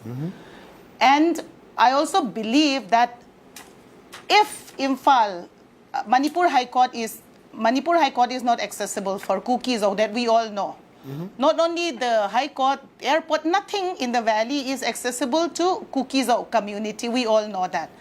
Then a trial, a fair trial of outside Manipur, maybe Guwahati High Court, for the time, so that both the community will get fair trial. I think that is the next step. And also CBI inquiry can be done. Yes, we trust the CBI inquiry. At the same time, we also want to know who are in the CBI. Are the people of the Kuki-Zo especially are consulted? Are they happy with the panel that is appointed by the government to give them justice? Because we should never forget the sentiment of the Kuki people. We should never forget that. No, but there will be sentiments, ma'am, of the Meiteis as well. To bring There'll be sentiments of Meiteis and Kukis. The idea is to take the trial out of Manipur. The idea is to have a CBI inquiry. Therefore, the Manipur police cannot influence it. Let's be clear. One of the worries is the Manipur police is divided between Kuki-Zomis and Meiteis. That's part of the problem. Yes, that is the reason why I think both the parties should be consulted. Are they happy with the committee, which is trying to help both of them? If they are yes, then no problem. And then also keeping the view of what our MLA have gone through. I personally was with him today. The amount of suffering he went through shows that the amount of brutality over him. Some say electric shock was given, some say it was not given. That is not the point. The point is a very strong, healthy MLA now lie in a vegetable state. Why not we wait for his statement? Why not we wish him well? Because nobody can testify about himself than by himself. Why are we depending on other sources? Let's wait for him for good health. A person who is a victim himself is alive today. Let's give him the best medical care. Let's protect his life. It is very sad that a ruling MLA party right now, I feel he's abandoned in a small dingy house where safety is at stake. There is no security provided over there. And in fact, they don't even have enough money to take care. They have spent close to 40 lakhs. And I don't know how much the government is helping. I don't know. But I know their bills are the Chief Minister's office, I just want, since I've been asked, the Chief Minister's office told me they gave 5 lakhs for the doctor's fee. For Mr. Walte, they will reimburse all his doctor's fees, what his son has now told me. But yes, he lives in a 2 BHK rented accommodation in Kailash Colony at the moment. That is also a reality that we have to live with, which I have informed the Chief Minister incidentally yesterday and told him, please move him into a better accommodation, which the Chief Minister has promised will be done. But ideally this should have happened much earlier is all I will say again. You see, a lot of this thing is happening only after the reports are coming out. Much earlier. Yes, much earlier, and also anybody can walk in from the main gate. There was nobody checking who's going to his house, who's coming out. There was nobody checking, and the very sad thing is they just have one air condition, that also a window AC. There is no oxygen where if he needed, there is no nurses looking after him. His wife is looking after, his wife is not a trained nurse. Why are we not giving them, being a BJP MLA, why can't the party give him a Lutean house? I'm sure they have a facility like that. Why do his house have to rent such a shabby house? And we all are worried about his safety. Even safety in terms of emergency. Safety in terms of who is visiting him. Safety in terms of even money. I'm sure reimbursing is very nice word, very kind word. But why not deposit the money into their account so that they started hoping for a better medical care? Physiotherapy is expensive. And why not provide a full-time nurses? Why do his wife has to clean him? Today, I was wanting to pick him up from his bed. Why can't we talk such things rather than pointing out whether he's electric shock or not, whether the medical report from RIMS is correct or not, rather than focusing all those things? Why do we not take care of his physical health so that he himself will stand up and testify what exactly happened to him? Gladys, those are very strong words that I echo. Before I come to you, Vrinda Rajat Sethi, since you raised the electric shock question, you heard what Gladys said. And that is true. Here the MLA who I interviewed earlier this week, the fact is he's living in a, not him, his family, he can't even speak. He's in a 2 BHK in Kailash Colony. He could be transferred to to a VVIP bungalow. The VVIP bungalows, and the fact is, no senior minister at the moment from Delhi has gone there. You know, I am accused by by BJP media cell of being a scavenger for going there. Ask them to go to Kailash Colony. Incorrect. It is all factually incorrect. What is factually incorrect? The donor minister, Mr. Reddy, he himself had visited him. The state president has visited him. The education minister, who's a cabinet minister, has visited him. The OSD, who is the also a visiting doctor, has been with them every single day. Rajdeep ji, you said that this story triggered the response. I am appalled that you bring in the story by putting in facts which you haven't even verified. No, 1 minute. 1 minute, Rajat Sethi, are you telling me that he's not living in a 2 BHK in Kailash Colony? Are you denying that? Are you denying that the entire help is being provided by the family? That the family is doing his own physiotherapy? Manipur Bhavan, Rajdeep, Manipur Bhavan was offered, but it is inconvenient for him to, because he requires medical attention at this stage. Manipur Bhavan was unfit. I mean, that was the first thing that was offered to him. There are no bungalows out here who are possibly where Valte could be shifted to, and I think that should be done. But you cannot come out and say, you know, that your report triggered things. People have been helping him. People across communities have been reaching out to him, and there is pain even in the senior most cabinet leaders or the BJP MLAs. Well, I would suggest that some of those... if there is the pain, please tell them to show the pain by going and meeting him once. Please tell them to go and show the pain by going and meeting him once. Whether it's the chief minister, or the ministers, they should be going to Kailash Colony. They are off parliament, they don't have to work. The parliament gets adjourned every day at 11:05, within 5 minutes. These ministers and MPs should be going, and he was, remember, originally a Congress MP, MLA as well. They should all be going to Kailash Colony and at least giving the wife of Mr. Valte a hug. But it is not just about Mr. Valte. It's about numerous others who have suffered. Vrinda Grover, I come back to it. Are we now, let's talk about how do we build this trust deficit? Because we can go on, did he get an electric shock? How was he tortured? Fact is, he was brutally assaulted. Fact is, a number of people have been brutally assaulted, not just him, women in particular. Number of women's stories have come out. Now, all of that is not lies. That is true. That's hard. There, people have suffered. Sorry, Vrinda, how do you bridge the trust deficit? I think justice is one way of definitely bringing trust back amongst all people, regardless of which community they are. And therefore, the approach to justice, the manner in which justice will be done becomes very important. And I want to just pick on the entire controversy. What remains undeniable that a sitting member of the assembly was attacked brutally. That is the level of impunity that the mob is enjoying in Manipur. I don't want to get into the live tutorial you were just given about how to report, what to report. What is important here is that there is a controversy even after that. And very conveniently it was said, well, it's up to the victims to identify. It's up to them to go. They can't go to Imphal just now. I don't know. And Mr. M.L. Sharma, very, very seasoned investigator is with us, very senior police officer. The victims and witnesses don't travel to the police station. It is the job of the police to go where they are, particularly women. It's part of the Code of Criminal Procedure in this country.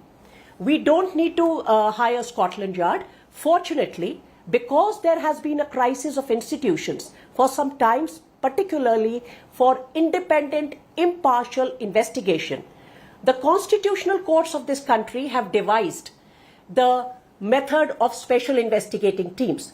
Let us remember, it is a special investigating team and a particular a transfer of a trial which got Bilkis Bano justice. It's a different matter that the accused are out. The convicts are on remission and released. So therefore, we know how impunity is to be cracked.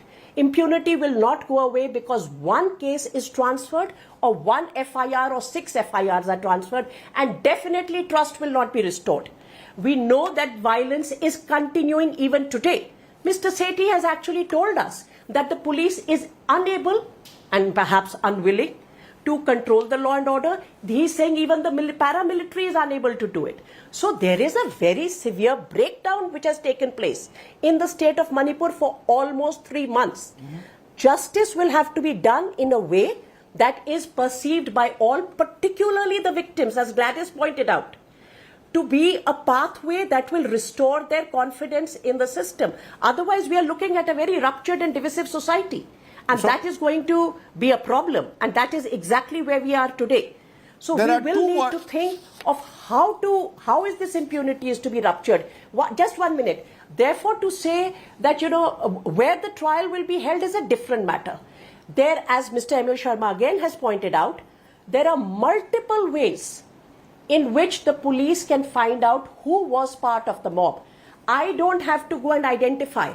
That is not how investigation is done. That is not on the basis of which charge sheets are filed. Fortunately, the police actually has other methods of doing their work. These are established investigating mechanisms. Gladys, in conclusion, are you hopeful? Are you hopeful that we will see a better tomorrow? Look, justice and empathy, these are two words that I use. Empathy for victims, justice for victims. If they come, do you see cookies and metis coming together? That's really what we need at the moment. If hope is not there, we wouldn't even be holding this debate. A life without hope is so useless. We are hopeful that some sort of solution will come, but at the moment, there was firing in last night, day before yesterday there was firing. First and foremost things is stop firing in a tribal land. That is the first thing if we want to move to the next level. Stop violence at one go. We have 60,000 plus army guys posted over there. Why the can't violence we stop is the much violence less though. There are sporadic That's incidents of violence. The violence is much less though. But the violence is one part. The other part, as I said, is empathy and justice. Yes, 30 seconds you put your finger up, Rajat Sethi. Rajdeep Ji, since 20 honorable members of parliament are going there, I hope that they go there with some kind of a white paper where they believe, this could be a possible outcome. They should keep their cameras out of Manipur. It is not a photo ops opportunity. I believe they don't do politics there when they are there, and there is genuine interest in resolving the problems which have been languishing for the past 50 years in that state. Yeah, but at the moment we are not looking at what happened 50 years ago. Rajat, with due regard, while I agree that it's a complex issue, at the moment we need empathy and justice. That's where the process must start. We don't need cameras rolling out over there. Okay, you don't need cameras, you believe, rolling out. I'll leave it there. Mr. Sharma, you want a final word? Are you confident that we will see large-scale prosecutions in these cases, convictions, or will this go like many cases of mass violence where the number of prosecutions are unfortunately too little? Honest answer. If an investigator becomes pessimist at the very threshold of investigation, no case will be cracked. Right. As an investigator, and I had the good luck of knowing Vrindaji in regard to some cases. So, investigator has always to be positive. I am very confident that justice will prevail, and I also agree with Vrindaji that it is only justice which will reduce trust deficit between the communities. But only thing I want the CBI to guard against is this, that generally they depute junior officers, DYSPs and inspectors, and senior officers, unfortunately in my days it was not so, they keep sitting in the air-conditioned rooms and all. So I would, if I were the director CBI, I would depute 2 joint directors, one to handle exclusively sexual offence cases and another one to to handle murder cases or death cases. So if that happens and the additional director, 4 of them are there, he also camps there for 3-4 weeks, I think it is possible, and I say it again, it is possible to collect credible evidence against the perpetrators of crime. And on another that point, very hopeful, briefly I want to make is that apart. I've run out of time, Mr. Sharma. I would also say. Yeah, but go ahead. Go ahead, sir. I would also say that the whole controversy has been triggered off by the judgment of the local High Court, Manipur High Court. I would also, if I were an authority, I would go to the Supreme Court and oust the jurisdiction of the Manipur House Court and confer this jurisdiction on the Guwahati High Court. These are the things which need to be done. Okay, let me leave it there, Mr. Sharma. As I said, we live in hope. Umeed pe duniya kayam hai. And we hope, and the real reason that we hope is that Manipur is a beautiful land of this country. We do not want to see it scarred in the way it is. I would love to see Gladys and her Meitei friends being able to bridge that divide, that trust deficit that exists at the moment. For that, justice is critical. Thank you all very much for joining me here on the news today. Now, as was suggested in that discussion, sporadic incidents of gunfights are still being reported in Manipur. The security forces have created buffer zones to separate areas where Meiteis and Kuki-Zomi communities live. Ashutosh Mishra with tonight's ground report.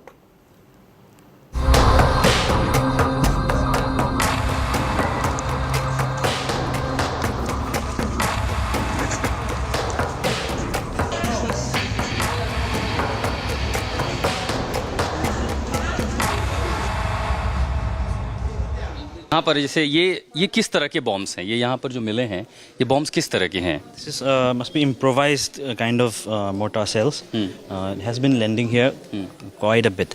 So here also, as you just seen, one bomb that has stuck. It's still alive. Yeah, it's still live. It has not exploded. So we have called the bomb squad of Assam Rifle Kumaon Regiment, and they are coming here soon to dispose the bomb. How many bombs were fired toward this side? Bombs, a huge number. Because it's improvised kind of bombs. So. And where was it fired from? From which side? Bombs have been fired from this Haikon side in Churachandpur. Which are the Kuki-dominated areas? Yeah. So.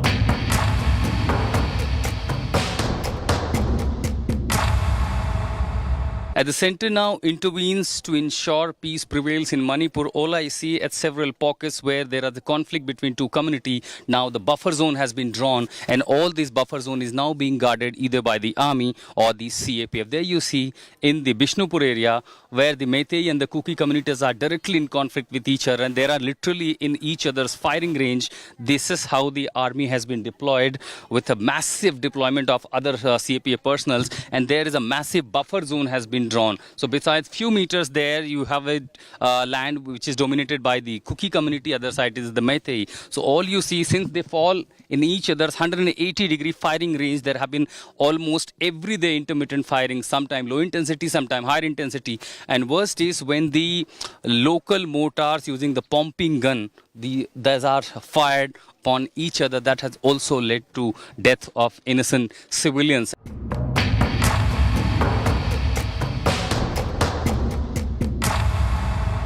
Several bombs which were fired towards the Meitei villages, they literally teared apart those metal rooftops. And here you see, literally, this explains the furious bombing that was happening here.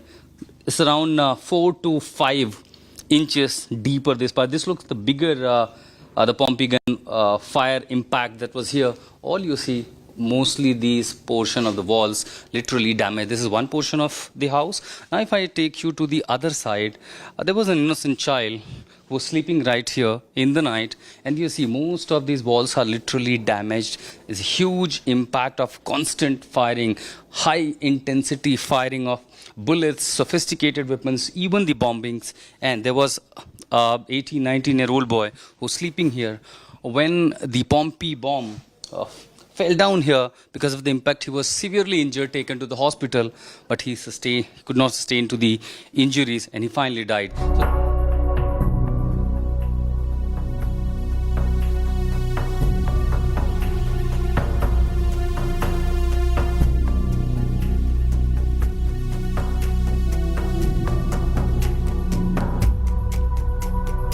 To ensure peace in the region, Central is now deploying huge number of army and the armed forces, the CAPF.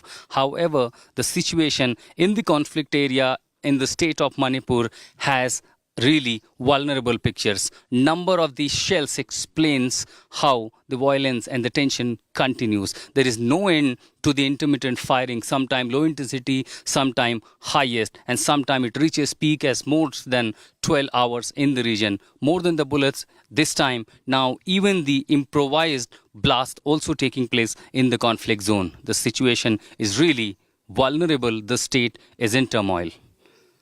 At conflict zone in Manipur with Sanjay Kumar, this is Ashutosh Mishra for India Today.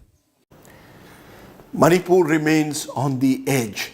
What also remains on the edge is our parliament. The deadlock persisting over a discussion on Manipur between the government and the opposition parties there. Now the no confidence motion against the Modi government likely to be discussed on the 7th and 8th of August. Sources saying Prime Minister will be present during the discussion, will respond to it. But in a big boost to the Modi government, Andhra Pradesh Chief Minister Jagan Mohan Reddy's party, YSRCP, which has a substantial number of MPs in both houses, has decided to back the NDA both during the no-confidence vote and the controversial Delhi Services Bill. The party has 22 MPs in the Lok Sabha, 9 in the Rajya Sabha. I spoke earlier to the YSRCP Parliamentary Party leader, Vijay Sai Reddy. Listen in. And joining me on that political breaking news that's coming in is the Parliamentary Party leader of the YSRCP, Mr. Vijay Sai Reddy joins me. Appreciate your joining us, Mr. Vijay Sai Reddy. Is it very clear that your party, YSRCP, will now back the Modi government when the opposition moves a no-confidence motion, and you will support the Modi government on the Delhi Services Ordinance Bill? You are with the Modi government on both?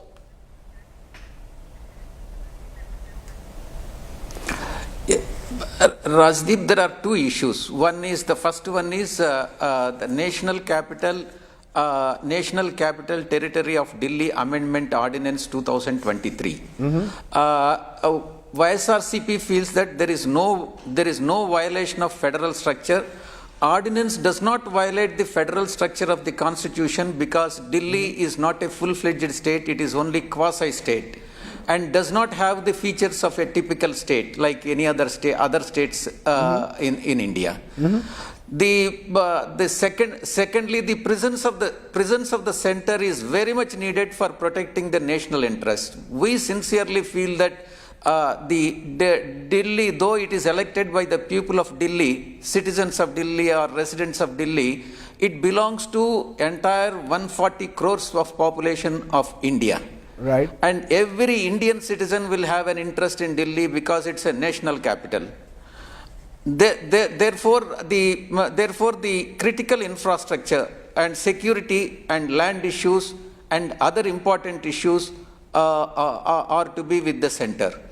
And the practice of, even we can compare this with that of the practices in other countries also. For example, in Washington, D.C., it is only mayor who takes the local decisions and not it is only the federal government which takes the constitutional decisions. And this article is in tune with the Article 239AA of the Constitution, which gives a special status to Delhi as a union territory with a legislative assembly and allows the parliament to make the legislation on the matters that are normally within the executive domain of the states, such as services also. And what about the no confidence motion? Further, I have to tell you one point. This does not violate the Supreme Court judgment also. The Supreme Court has merely held that Delhi government has legislative and executive powers over the services, but it did not bar the parliament to make the laws on the same subject. This is very important point. And further, it is consistent with the Article 239AB also of the Constitution, which empowers the President to make the regulations for peace, progress and good governance. Okay, so you are clearly therefore coming to the no confidence motion. Go ahead, sir. Coming to the no confidence motion, at this point of time, when there is a crisis in a particular state, Manipur, all the opposition parties should come together and support the center because there are neighboring countries, because it's a bordering state, though it is a small state, and our neighboring countries are not very cooperative with us. They have their own evil plans. At this critical juncture, it is the responsibility of entire opposition and all the states also. So there you have it. YSRCP deciding that on the floor of the parliament, they will go with the Modi government. Let's take a break. When we return, we'll turn to our ground report. Mumbai. It's raining and the rains are wreaking havoc.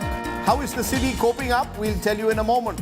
You're watching the news today. News without the noise.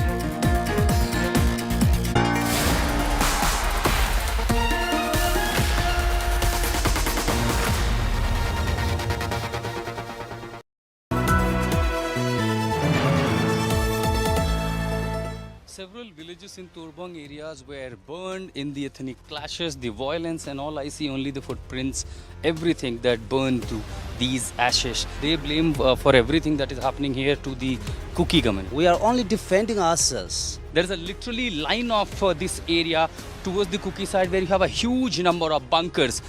No one could ever imagine that in a state, in the same country, in the same district, we will ever see such situation which has become a battlefield. And I could say this is a war zone in Manipur.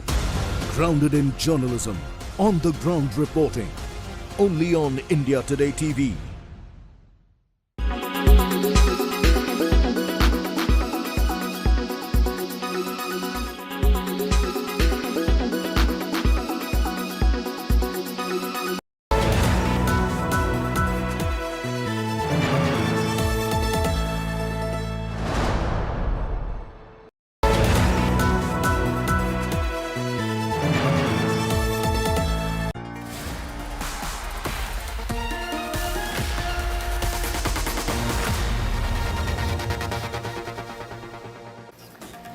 We're reaching the end of July, but the rains are showing no signs of letting up. From Telangana to Maharashtra, heavy rainfall across India causing havoc, with alerts issued in several states for the weekend. Flooding and flash floods are expected, causing loss of life and damage to infrastructure in several parts of the country. The IMD has issued a red alert in states including Telangana, Maharashtra, Karnataka, Kerala for the weekend. Mumbai in particular is experiencing rainfall over the last 24 hours, and many roads in low-lying areas are submerged, residential societies under knee-deep water. Saurabh Vakhtania has tonight's ground report.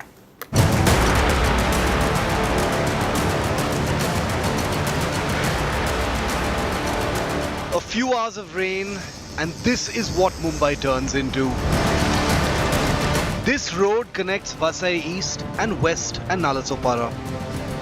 Beneath this water are treacherous potholes. हर साल का हम लोग परेशान हो गए, गड्ढों में से गाड़ियां निकालनी पड़ रही है. ये देखिए क्या हाल हो रहा है हम लोग. Residential colonies in the area in knee-deep water. Mumbaikars say it's an annual ritual, but what happens when it becomes a monthly ritual?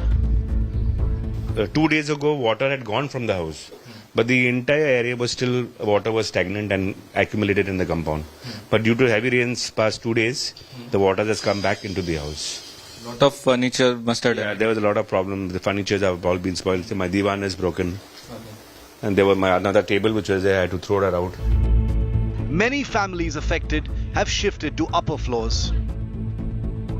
Most of them have left the area from here. Those who have got relatives and people around were staying on a higher ground, higher floors, have shifted from the place. Some people are staying on terrace as well? Yeah, well, there are some of them who are staying on the terrace also. घर में पूरा पानी भरा हुआ है ground में. उनके furniture भी खराब? हाँ, फर्नीचर वगैरह खराब हो गया है, सामान कुछ रहता है, कोई ऊपर शिफ्ट कर लेता है.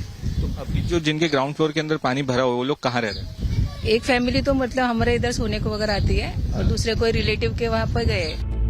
Residents here say they've been living like this for 10 days now. They're wary of an outbreak of diseases. look at the situation inside this particular society. The water has gone inside the ground floor. Lot of furnitures of the residents over here have been damaged. You can see the furniture lying over here. Several people have left their home and they are staying at different places. In fact, let me tell you that some of the people in fact are living on the terrace of this particular area, because here you can see on both the sides of the road completely waterlogged. In fact, the water going into the ground floor of the residential building over here, and the people over here are clearly telling us that this situation is persisting for the last several years. With camera person Raju Revankar, this is Saurav Vakhtania in Vasai for India Today. Some things will never change in Mumbai. Just about time to leave you tonight with our good news today story that comes from Bihar. Champaran Mutton, a short film, has reached the Oscar semi-finals. The film is in the race for the Students' Academy Award in the narrative film category. Champaran Mutton is the only Indian film to reach the semi-finals this year. We wish it well. We wish you well. Stay safe. Good night. Shubh Ratri. Jai Hind. Namaskar. Have Champaran Mutton. Bye for now. Champaran Mutton, directed by student of Film and Television Institute of India, Ranjan Kumar, is in the race for the Student Academy Awards. The film has made it to the semi-finals. Falak, an actor from Bihar, plays the lead role in the movie. Student film है और इसकी जो direction जिन्होंने किया है उनका नाम है रंजन कुमार, और ये हमारी फिल्म है। हम लोग बहुत अपने आप को खुशनसीब समझते हैं कि ये ऑस्कर्स में नॉमिनेशन में गई और अब वो सेमीफिनाले में आ गई है। Champaran Mutton is the only film from India to have reached the semi-finals.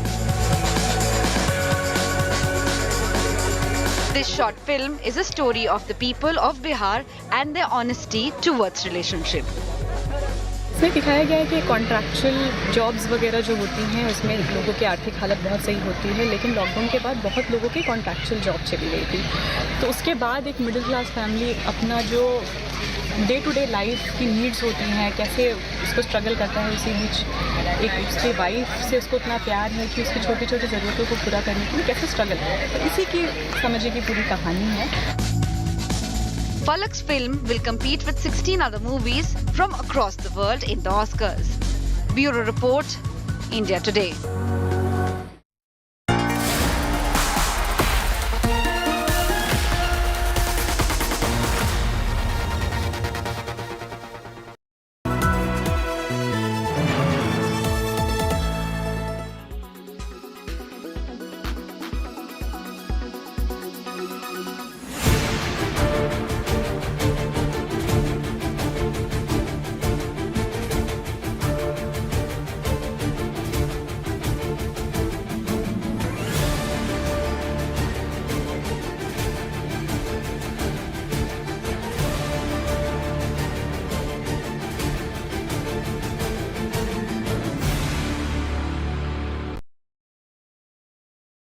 Weather forecast now. Delhi, maximum 33 and minimum 27 degrees. Mumbai, maximum 27 and minimum 25 degrees. Kolkata, maximum 33 and minimum 26 degrees. Bangalore, maximum 27 and minimum 21 degrees. Chennai, maximum 35 and minimum 27 degrees. Hyderabad, maximum 26 and minimum 22 degrees.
Weather forecast now. Delhi, maximum 33 and minimum 27 degrees. Mumbai, maximum 27 and minimum 25 degrees. Kolkata, maximum 33 and minimum 26 degrees. Bangalore, maximum 27 and minimum 21 degrees. Chennai, maximum 35 and minimum 27 degrees. Hyderabad, maximum 26 and minimum 22 degrees.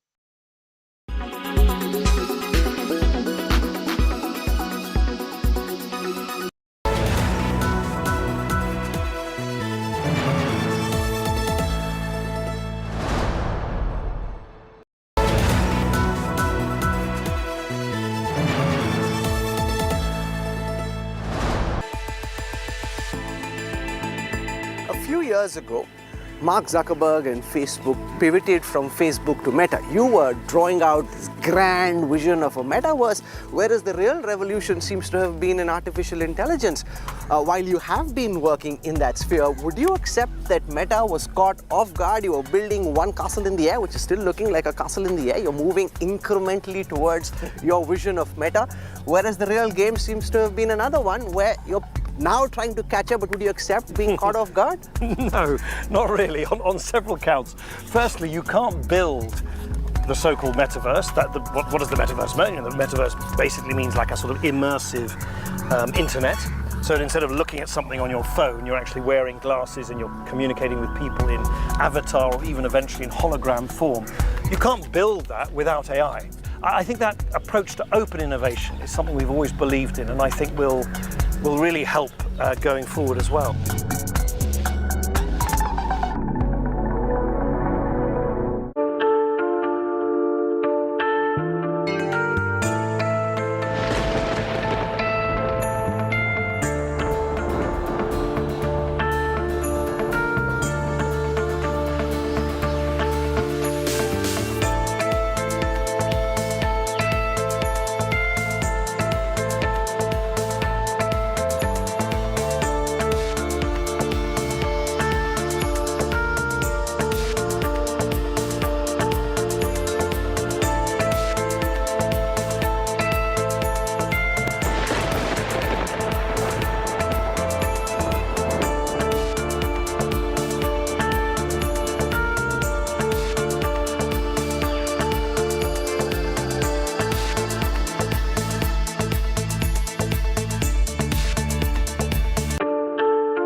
Co-powered by the new Kia Seltos, the badass reborn. Extra safe polycab green wire.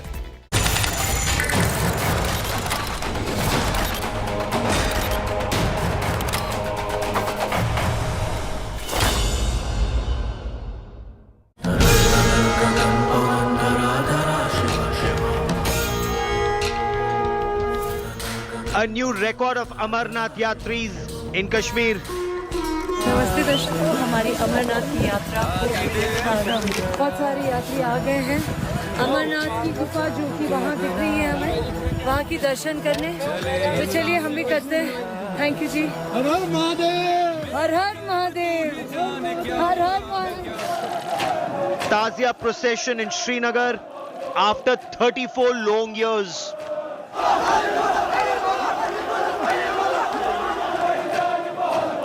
बस आज तो बेहतरीन कदम है इंशाल्लाह ऐसा ही होना चाहिए government को नहीं चाहिए कि इन जुलूसों पर पाबंदी लगाए क्योंकि ये कोई ऐसा जुलूस नहीं है जो किसी के खतरे में हो ये पूरा अमन जुलूस है Will Kashmiri Pandits be able to return home?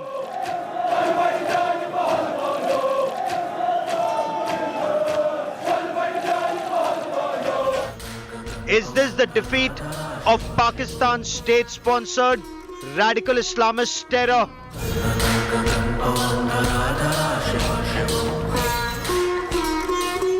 Naya Kashmir rising, that's our top focus on India First. So there are major developments that are taking place. No stone pelting in the valley, no buns, no hartals, no hurriyat, no peddling of Pakistan's agenda, at least for now, at least not openly. Kashmir does appear to be changing after modification of Article 370. But is it too premature to declare victory on Pakistan's state-sponsored radical Islamist terror? Many argue that sleeper cells remain active and pro-Pakistan elements, so these radical Islamists, they're yet to be completely weeded out. Election process is yet to take place. And the biggest test of Kashmiriyat, the return of Kashmiri Hindus to their homeland. Will we see that happen? Has Kashmir defeated that terror mindset? Will Kashmir return to its Ganga Jamuni Tehzeeb, or is that a one-way stream? We will find out. I'm Gaurav Sawant. As always, let's get started with the headlines on India First.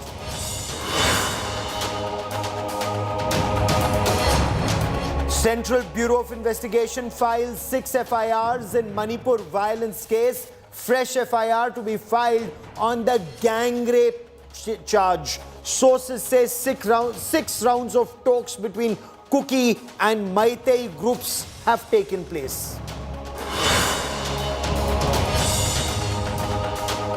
3 accused students granted anticipatory bail in the Udupi College controversy. BJP takes to the streets in protest, demands an impartial probe from the Siddaramaiah government.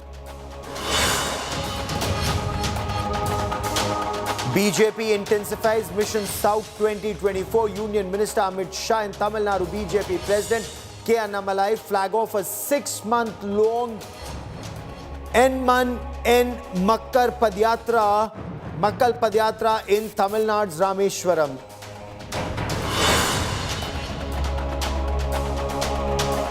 Delhi University student murdered in broad daylight, allegedly by a jilted lover. Body left in a pool of blood in a South Delhi park. 1 accused arrested. Delhi's Chief Minister Arvind Kejriwal blames the Lieutenant Governor and the centre for lack of security.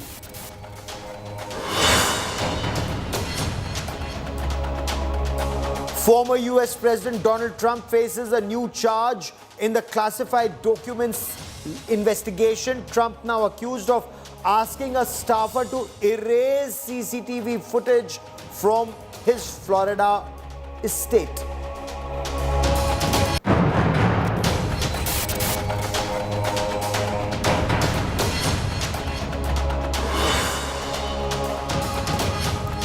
The Muharram procession was taken out on its traditional route in Srinagar after a gap of more than 30 years. It had stopped when Pakistan's state-sponsored radical Islamist terrorists had spread their terror tentacles across the erstwhile state of Jammu and Kashmir. Is this a sign of return to normalcy in Jammu and Kashmir? Amarnath Yatra saw more than 3,69,000 pilgrims so far, and there is still 1 month to go. More than this number is much more than the last numbers. The numbers are also expected to go higher. This is a big boost to religious tourism in Kashmir. But these are only signs. The litmus test. Will the litmus test be the return of Kashmiri Hindus to their homeland? Ashraf Wani brings you our top story on India First.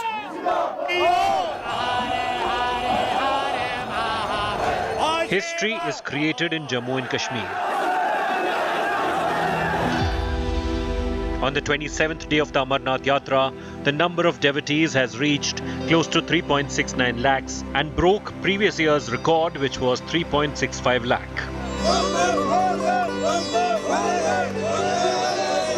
Despite the bad weather, the enthusiasm among the devotees is high.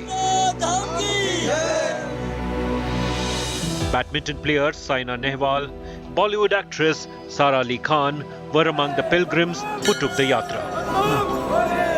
आज मुझे बहुत blessed feel हो रहा है कि मुझे actual में दर्शन हो गए हैं मम्मी के साथ and I would like to thank Amarnath shrine board और ऑब्वियसली जो मिलिट्री वाले इतने सारे हमारी मदद करते हैं वहाँ पे तो बहुत ही अच्छे से हो गए and very very satisfied. The government has pulled out all stops to make the Yatra a success. The Border Roads Organization launched Project Beacon and widened the roads, installing strong handrails and railings. Security was tightened after the 2019 Pulwama terrorist attack. Road opening parties are deployed as part of a multi-tier security grid in and around places where pilgrims would gather. The Shrine Board of Amarnath and J&K government has made elaborate arrangements this year for the Amarnath Yatra. That is why not only more than 3 lakh pilgrims have already performed the Amarnath Yatra, but in fact there are hopes that this year the record number of pilgrims will be visiting Holy Amarnath Cave. In another achievement for the government, Muharram was observed in Jammu and Kashmir after decades. 8 processions were allowed in Srinagar after a gap of 34 years. शिया मुसलमान श्रीनगर शहर के लाल चौक से 8 मुहर्रम को जुलूस निकालते थे, जिस पर 1990 से प्रतिबंध लगा हुआ था। अब की बार सरकार ने हालात को देखते हुए प्रतिबंध हटाया। हाँ, इतना ज़रूर था कि मुहर्रम के जुलूस के चलते लाल चौक के भीतर आम लोगों की आवाजाही पर रोक थी। बहुत अच्छा लग रहा है हमको कि गवर्नमेंट ने अच्छा फैसला लिया, ऐसा डिसीजन लिया। गवर्नमेंट को भी कोई प्रॉब्लम नहीं था, ये खाली इशू बना दिया था, बाकी कुछ नहीं था। The BJP claims these are proof of the improvement in the law and order situation in Jammu and Kashmir. Muharram का जुलूस निकलना अपने आप में दर्शाता है कि कश्मीर के हालात बदले हैं, शांति व्यवस्था वहाँ पर बनी है, सब समाज मिलकर के रहें, इस प्रकार का एक वातावरण। इनकी राजनीतिक दुकानदारी बंद हुई है क्योंकि ये चाहते थे कि डिवाइड एंड रूल वाला ये आपस में बंटे रहे और हम राज करते रहें, और लोग अब समझने लगे। अब प्रोसेशन यहाँ में निकला, हम अप्रिशिएट यहाँ पे करते हैं कि उन मुहर्रम के सिलसिले में उनको अपनी रिलीजियस जो फीलिंग थी उन्होंने एक्सप्रेस की। यहाँ पे सिलेक्टिव किलिंग का शिकार यहाँ पे होते हैं, टारगेटिंग किलिंग का शिकार यहाँ पे होते हैं।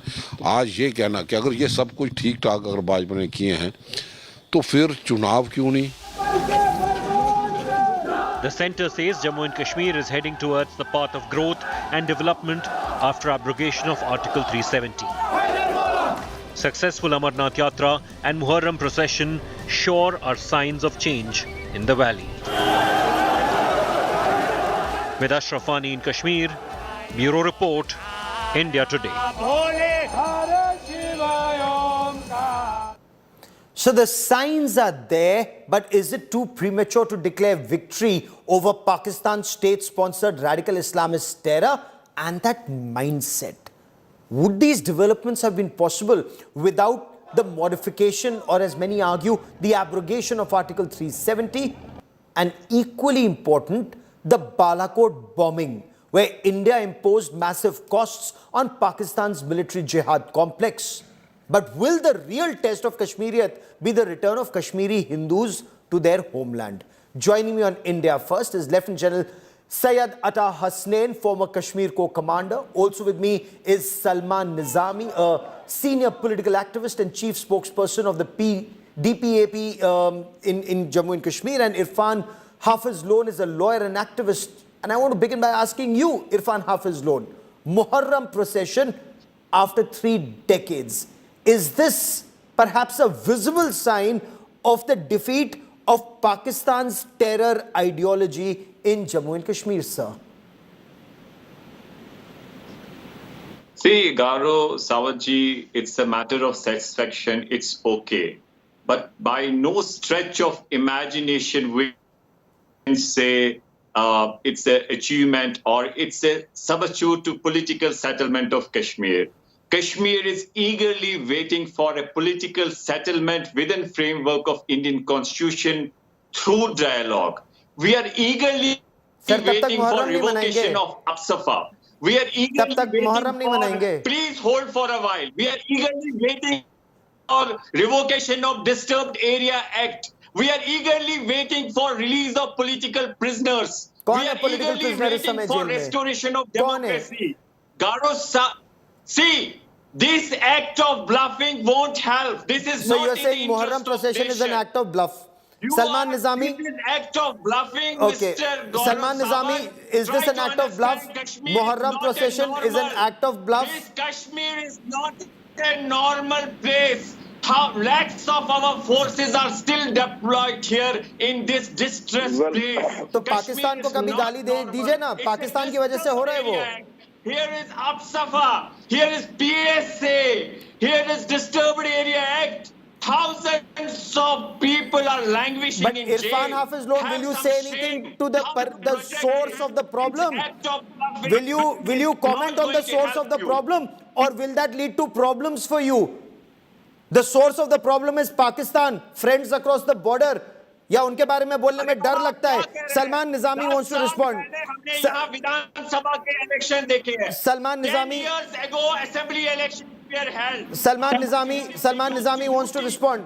Salman Nizami, is the Muharram procession is a bluff. Is that also your take? Is there no positive change in Valley after Article 370's modification, sir? Well, of course, hope has filled the air after the Muharram return. It represents a significant milestone for unity and peace.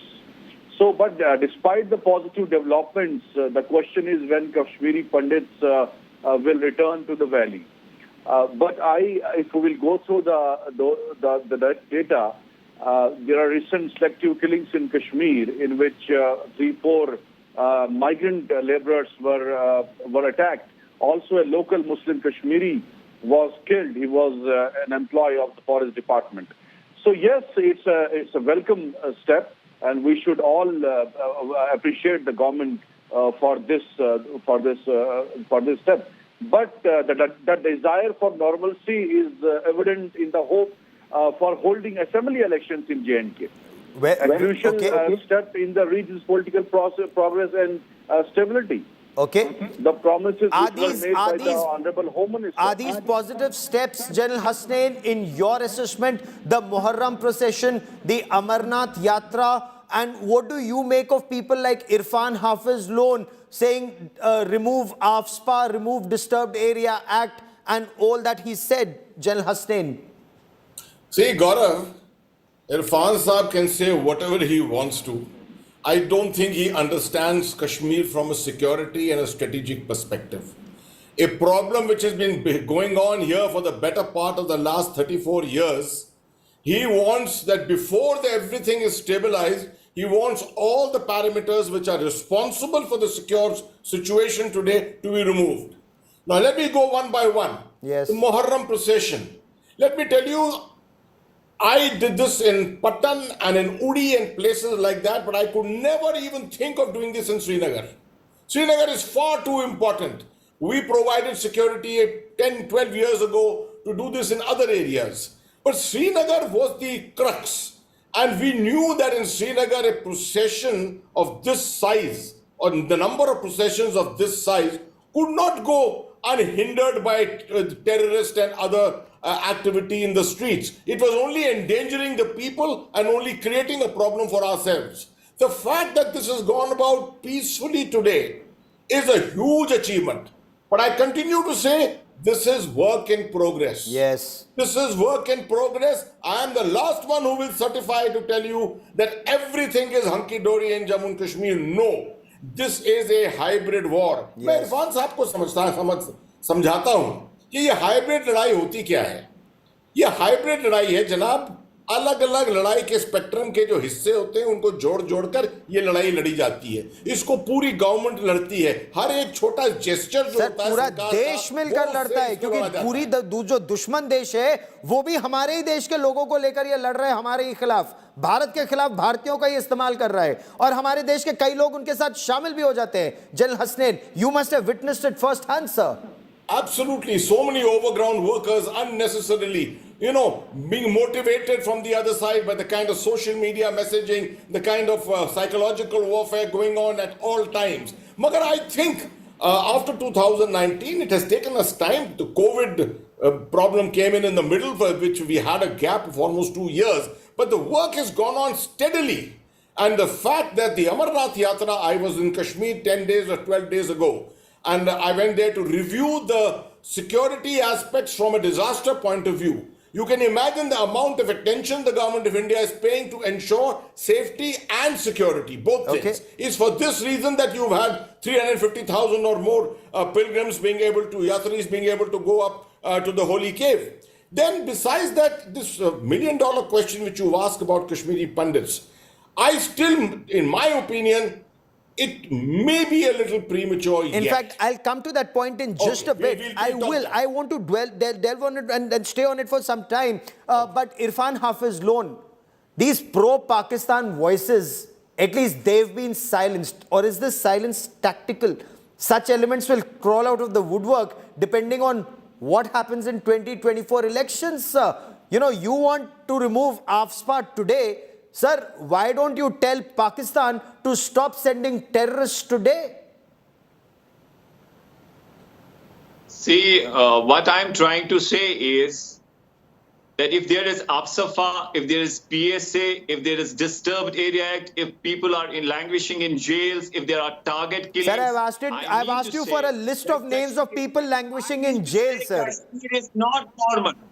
Whatever reason, Gaurav, Kashmir No, why? is not Whatever normal. reason. ये पाकिस्तान को इतना cover fire क्यों दे रहे हैं? Pakistan state sponsored radical Islamist terror को I am sorry, I'm looking at it from the prism of my country. My country is being attacked by Pakistan through radical Islamist terrorists. Why would you give cover fire to them? Come out from this monologue, please. I say the security concern is appreciable.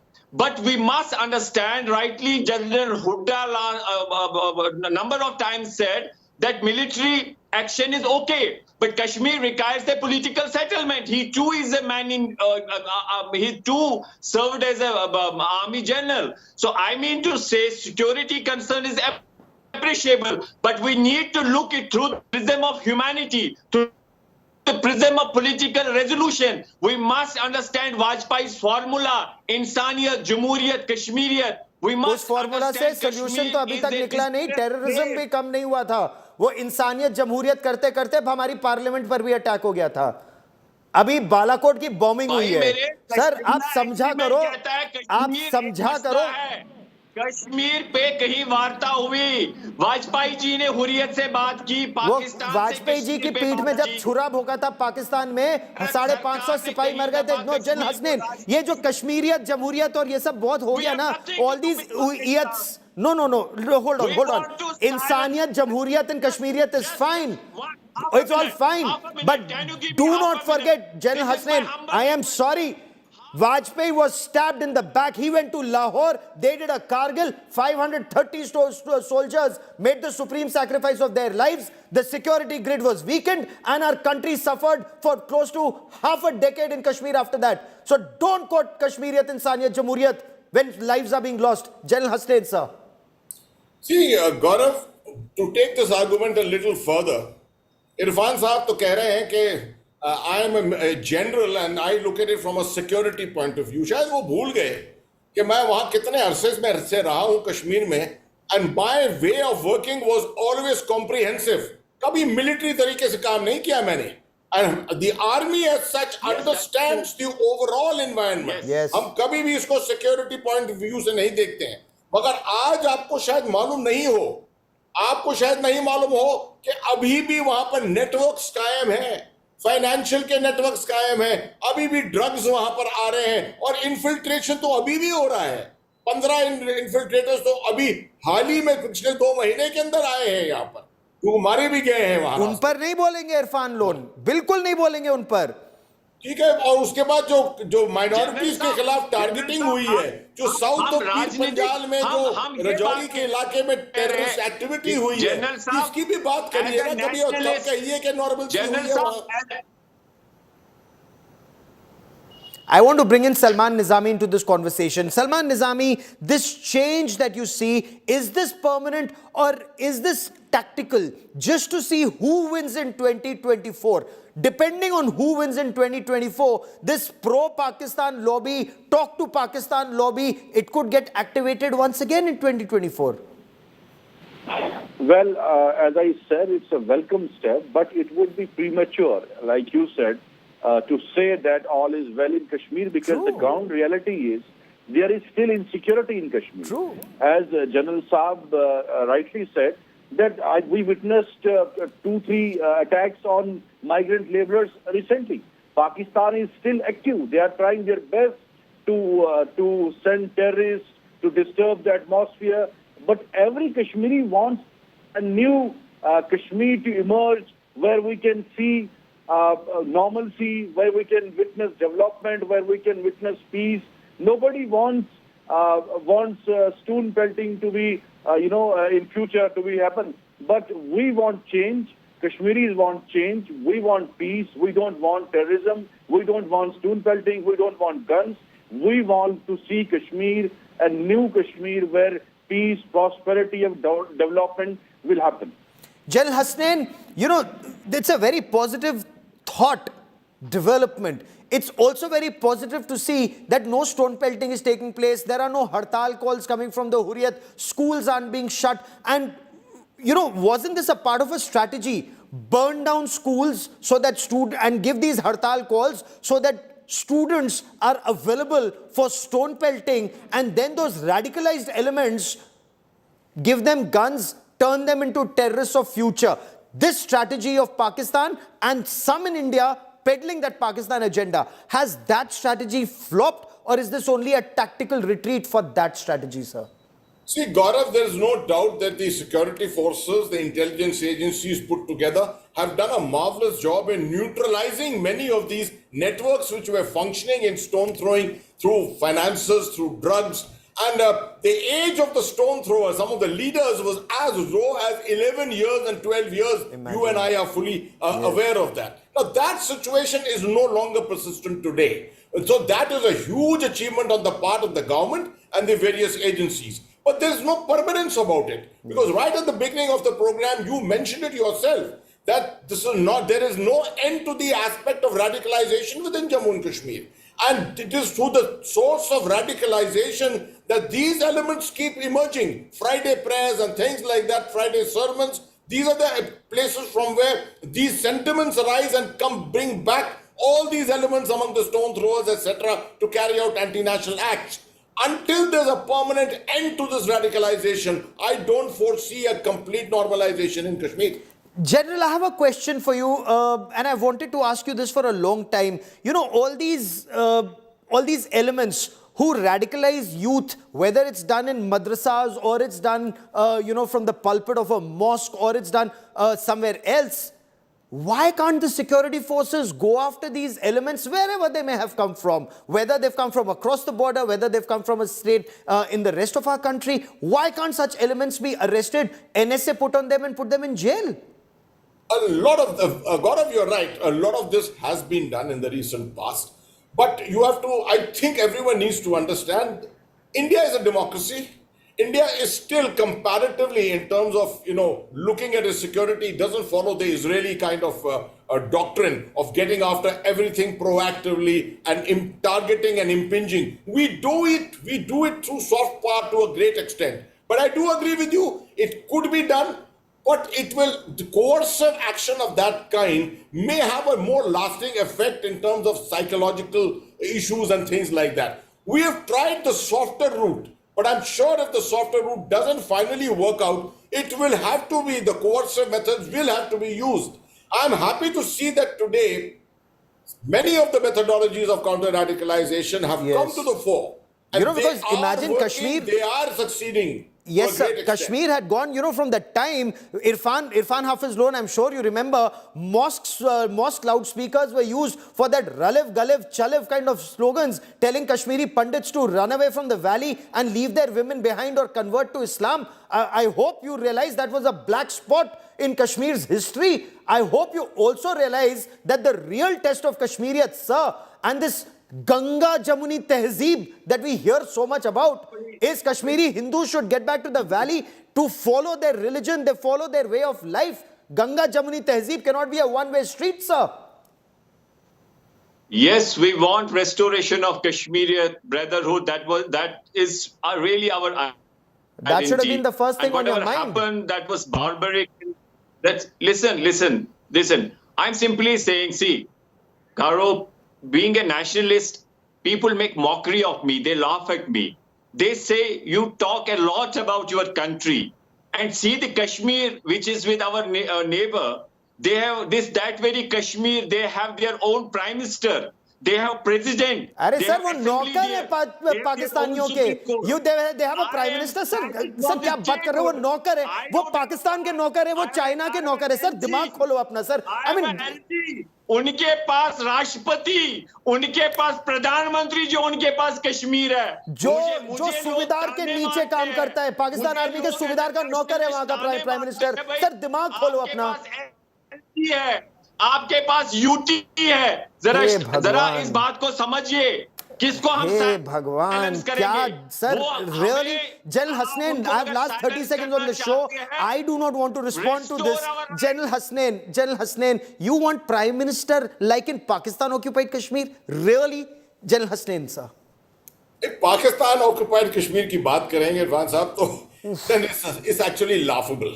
You should be comparing it with some other entity somewhere else जहां पर कोई democracy है and things like that. But looking across the line of control, if you today do a survey within Pakistan occupied Kashmir, I can tell you almost everyone will say they would rather join with Jammu and Kashmir this side rather than remain as a part of Pakistan.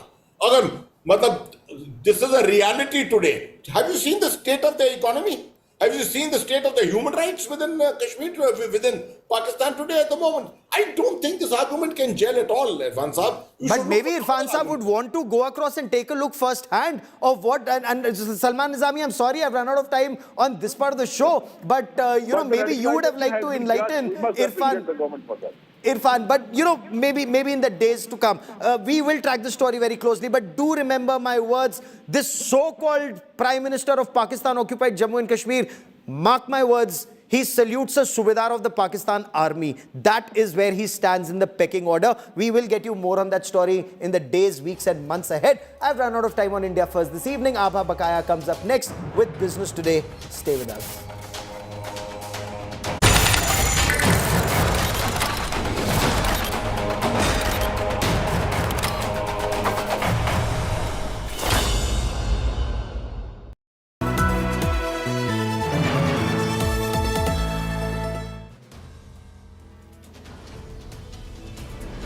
In politics, everyone has an opinion, but I have the data. Whose stock is rising? Whose graph is falling? Track India's political stock exchange. Unmatched, unmissable data analytics. The only show on News TV when numbers do the talking. India's most credible poll tracker. The Political Stock Exchange with Rahul Kanwal only on India Today.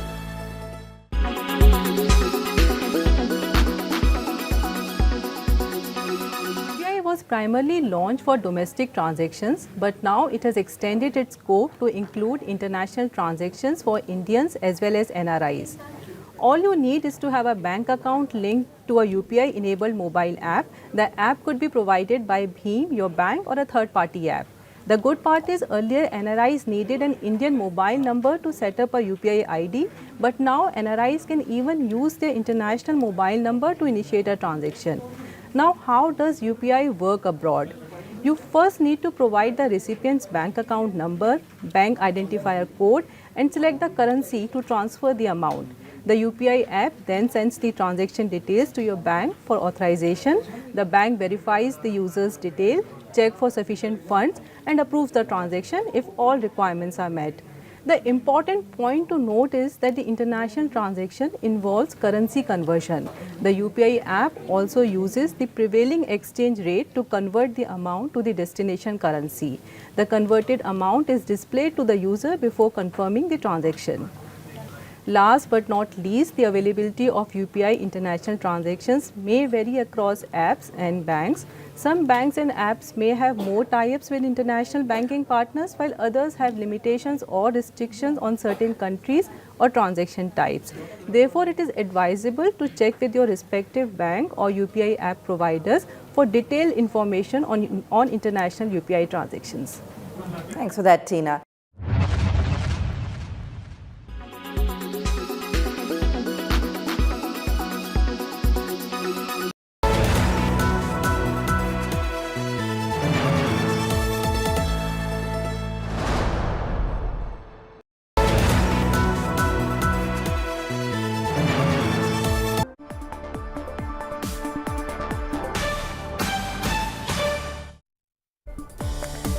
Here with us here on Business Today, I'm Abha Bakaya. Here are the day's top stories.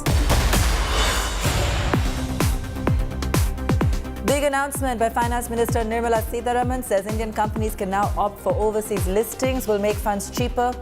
Also asked financial sector regulator to encourage savers to become investors. Mid and small cap shares outperformed their bigger peers again as benchmarks end lower on weak global cues. Rate hikes in the US, UK and EU spooked traders. Prime Minister Narendra Modi announces big incentives for chip manufacturing in India. AMD announces $400 million investment in R&D facilities. Micron announces its Gujarat plant will be operational next year. Vedanta bounces back from the blow of its partner Foxconn walking out of its semiconductor fab JV. Anil Agarwal says he has identified a world-class tech partner as in the process of tying up with them. The new Apple iPhone could be the costliest yet. Prices likely cross 2 lakh rupees for the top-end Pro Max series when it's launched in late September. Will be the first handset to cross this milestone.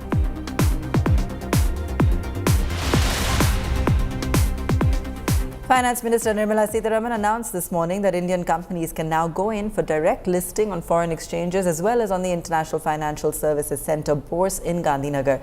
The nod, which came after 3 years of announcement as part of the COVID relief package, will enable domestic companies to access foreign funds by listing their shares on various exchanges overseas. Speaking at an event to launch the AMC Repo Clearing and a corporate debt market development fund to help deepen the corporate bond market, the minister also asked financial market regulators to focus what she termed as a financial trinity.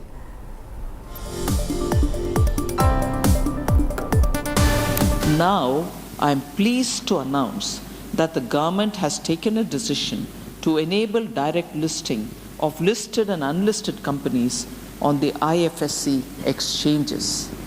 So this is a major step forward, and this will also facilitate access to global capital and result in better valuation of the Indian companies. It is worth emphasizing that the government's vision for GIFT IFSC transcends much beyond the realm of traditional finance and ventures into the realm of thought leadership. At this stage of economic development, the main focus of our financial sector regulation, therefore, should be market development and also investor protection. Our market should be enabled for ease of raising capital as much as the investors should be given the necessary protection, both simultaneously. And the maintaining that balance of this as well as that is a very, very delicate job, and I'm sure our regulators will keep that in mind. They are attending to it, but both will have to be balanced. For all of us here, very important before us, the creation of a conducive environment for starting and running businesses, the maintenance of market integrity, and the sustenance of market stability. So I would think this can be the possible trinity with which we can take the financial domain, markets, the regulators and the government and the policy makers and the legislatures, all to look forward for a robust market system which will take us forward for a developed India.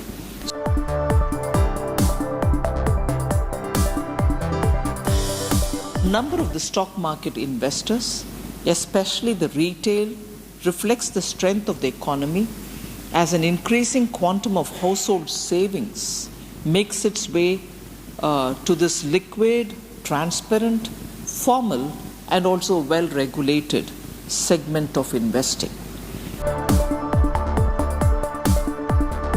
10 years ago, our country's market capitalization stood at 74 lakh crores only. It has almost doubled every 5 years since then and reaching 300 lakh crores today. It is now ranked among the fifth among top 10 most valued countries. So it is a credit-worthy milestone that we need to remember that all of us have contributed to it, you in particular.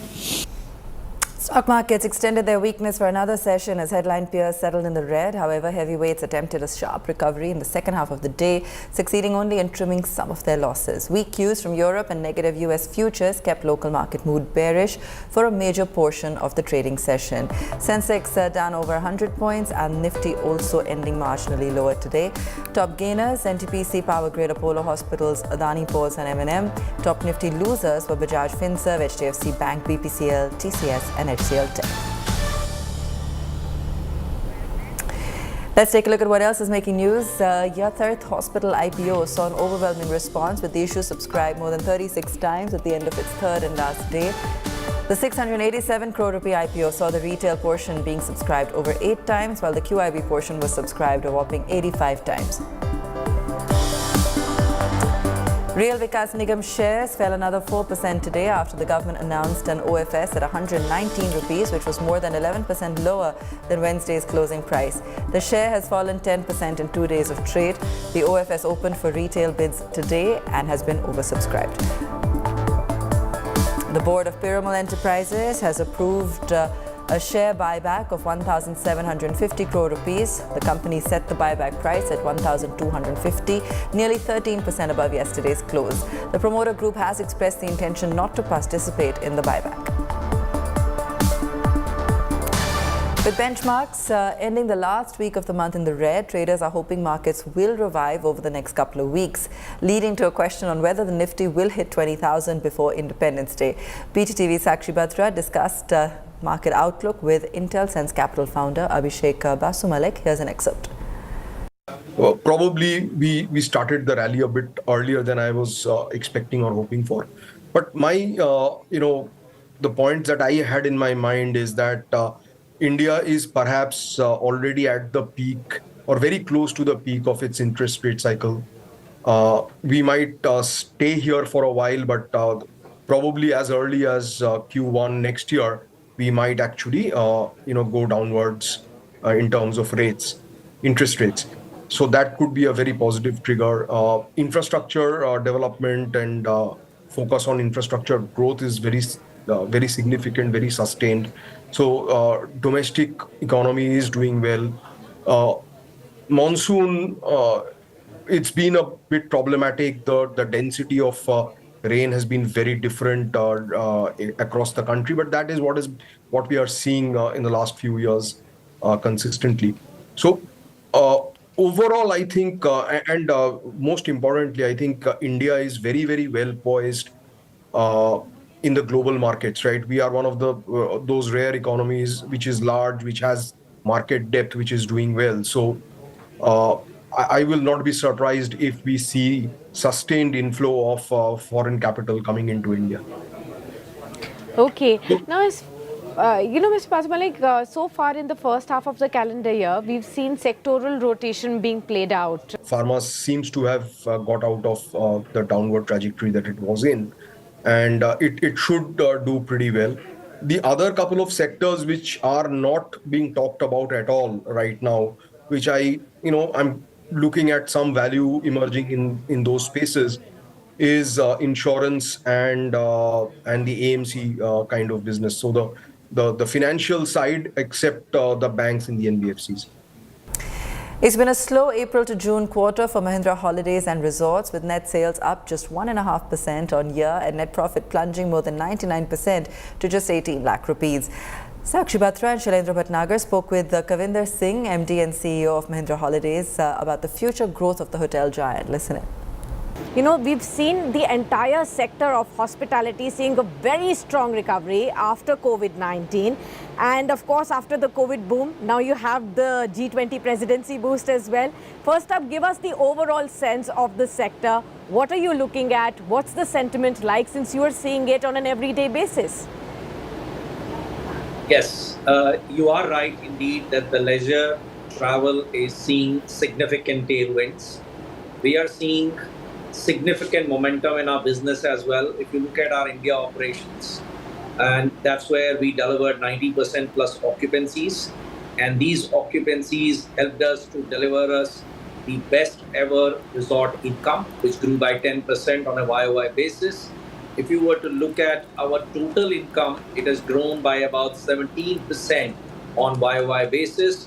Our EBITDA at 101 crores is up by 19% on a YOY basis. And so is our PBT, which is also up by 19% on YOY basis.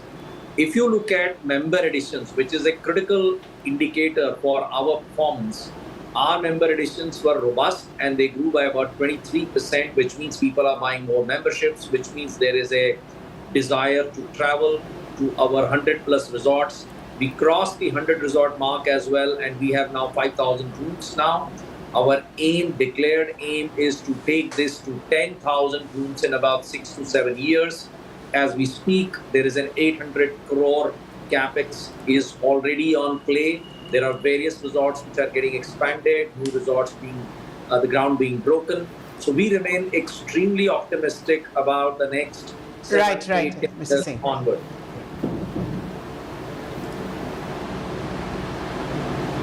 Mr. Singh, good morning and welcome to BTTV.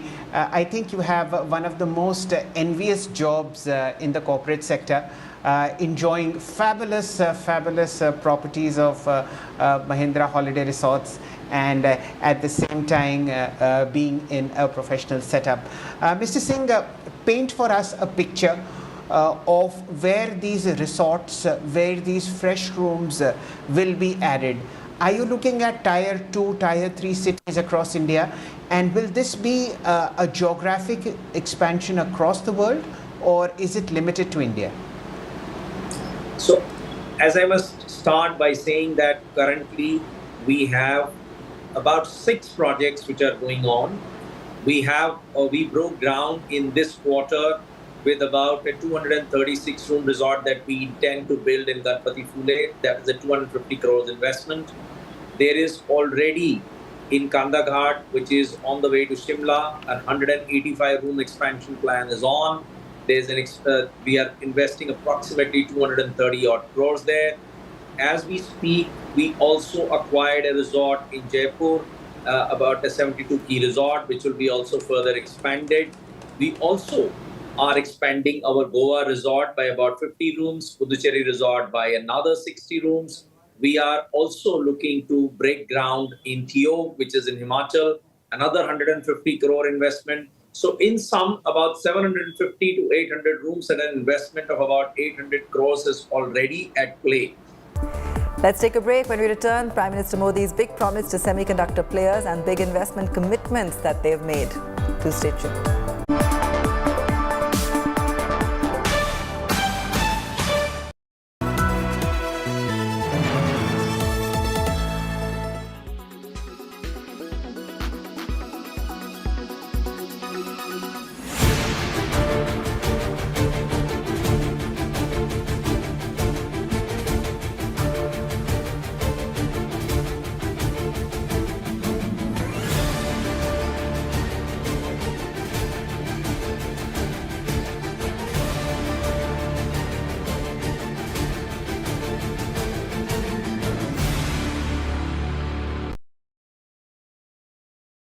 Quality today. In Delhi, 78. In Mumbai, 53. In Kolkata, 47. In Bangalore, 46. In Chennai, 74. In Hyderabad, 72.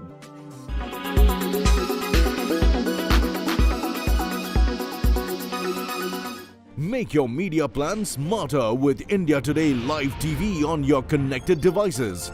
Amplify your brand with 100 million smart internet viewers. To advertise, mail us at sales@aajtak.com.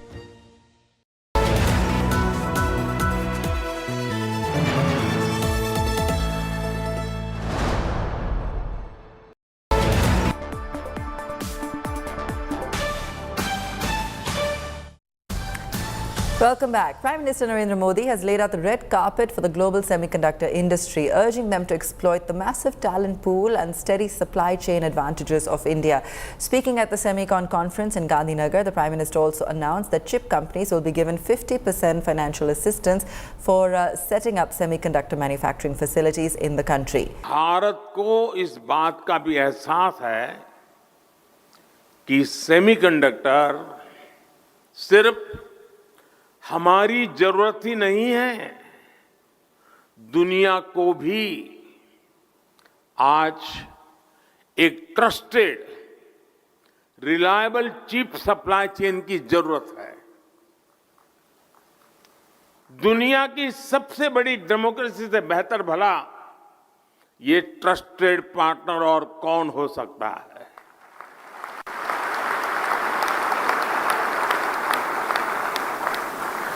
मुझे खुशी है कि भारत पर दुनिया का भरोसा लगातार बढ़ रहा है। और ये भरोसा क्यों है? आज भारत पर निवेशकों को भरोसा है क्योंकि यहां stable, responsible and reform oriented government है। Meanwhile, some big promises have been made at Semicon India 2023, with Vedanta and Foxconn sharing stage for the first time since their corporate divorce earlier this month. The conference saw some of the biggest companies in attendance, with the likes of AMD promising massive investments and Vedanta's Anil Agarwal reiterating his commitment to the Indian semiconductor fab market. Vedanta is fully committed to build semiconductor and display fab. We have gone around the world and signed hundreds MOU. Two things is required: huge infrastructure and ecosystem. Suppliers, supply chain people, and the kind of response we have got in Japan, in Korea, in America, the ecosystem will be built around Gujarat, and we have signed hundreds of MOU for this purpose.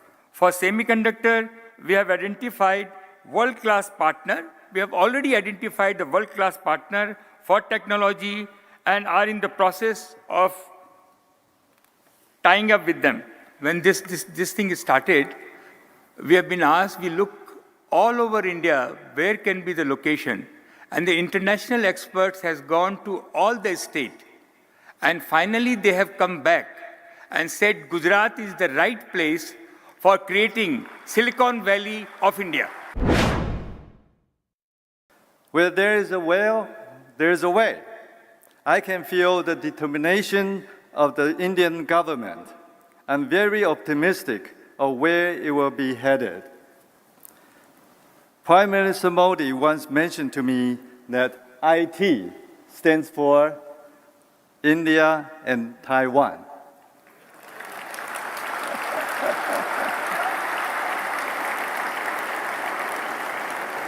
Honorable Prime Minister, Taiwan is and will be your most trusted and reliable partner. On behalf of Micron's global team, I'm proud to be here today to represent Micron's commitment to build a semiconductor assembly and test facility for memory right here in Gujarat. It is a first for India and the first major semiconductor company investment in the nation. Micron is really proud to lead the way here. Micron is one of the world's largest semiconductor companies, and the memory products we develop are central to every modern computing device. Our team here in Gujarat will transform DRAM and NAND memory die into finished component packages, memory modules, and solid-state storage drives ready to ship to end customers here in India as well as all across the world. Applied Material has been operating in India for more than 20 years. During that time, we have built an extensive set of science and engineering capabilities. We intend to build on this strong foundation with our new collaborative engineering center,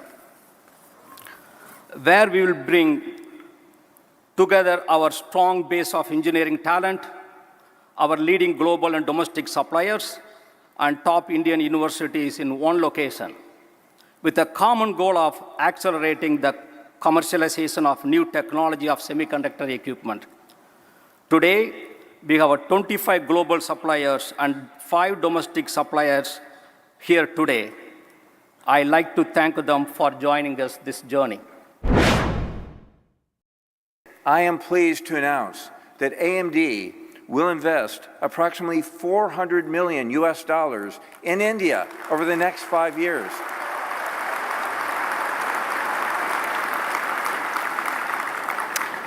The planned investment will include a new AMD campus in Bangalore, which will serve as AMD's largest R&D facility in the world.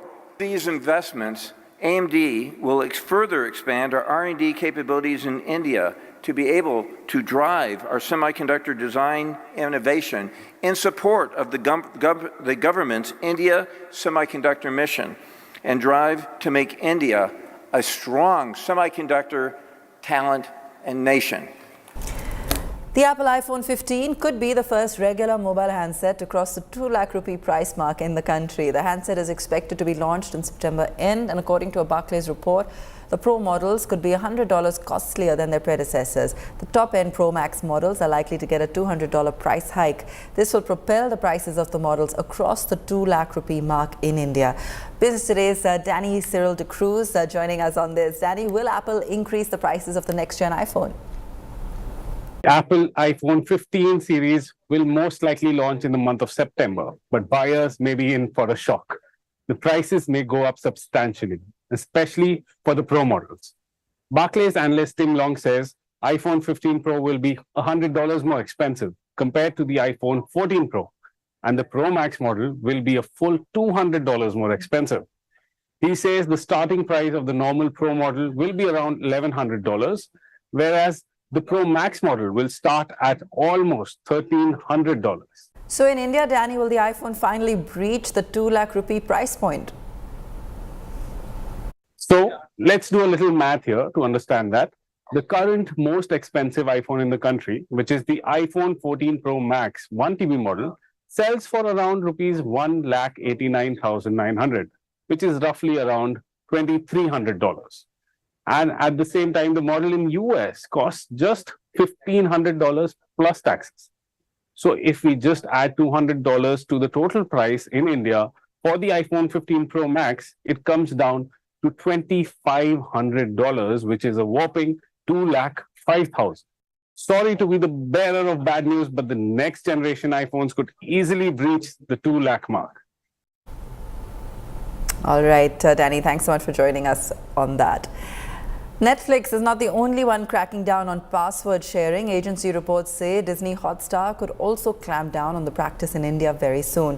The move comes just days after the world's largest streaming service announced its plans to increase revenues by ensuring that passwords are shared only in a single household and on a single Wi-Fi service. 3 years ago, OTT platforms were rolling out the red carpet for those stuck at home during the lockdown. Offering great deals, huge discounts, turning a blind eye to the number of users logging on with the same username and password. And it did the trick. For Netflix, subscription zoomed from 139 million in 2018 to 167 million in 2019. The numbers shot up to 2004 million in 2020. The additions only slowed down in 2021 as the pandemic petered out. In 2022, with normalcy returning, the Netflix net subscription was put up just 9 million. Investors punished the company, hammering its stock 75% from the high of $690 to a 5-year low of $175 in a span of just 8 months last year. Faced with the reality of declining subscriber additions, streaming companies are returning the screws on what they once turned a blind eye to. Reports say Walt Disney's India streaming service Disney Hotstar plans to start reinforcing its existing policy of allowing its premium users to log in from only 4 devices. It had till now allowed as many as 10 users to log in. Just like Netflix, Hotstar is also limiting password sharing in India. According to reports, Disney Hotstar has internally tested enforcement of the policy and has plans to start implementing it later this year to limit logins at 4 for such accounts. It is hoping the people stopped from the free logins and who are regularly users of its service will buy their own subscriptions. Just like Netflix, Hotstar has also seen a big dip in new subscriptions, especially with Reliance Viacom 18 winning the IPL digital media rights for 2023 to 27, snatching it from Hotstar, for which the cricket matches had been one of the biggest draws.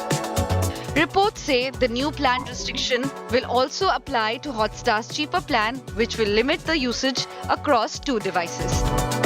Bureau Report, Business Today Television.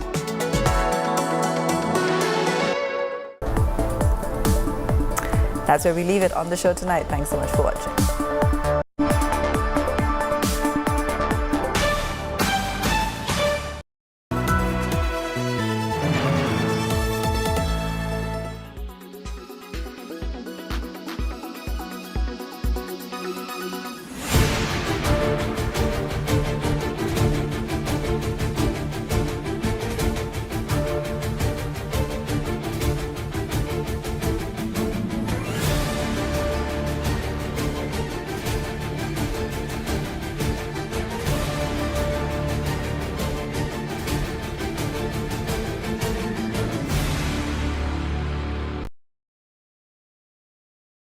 Forecast now.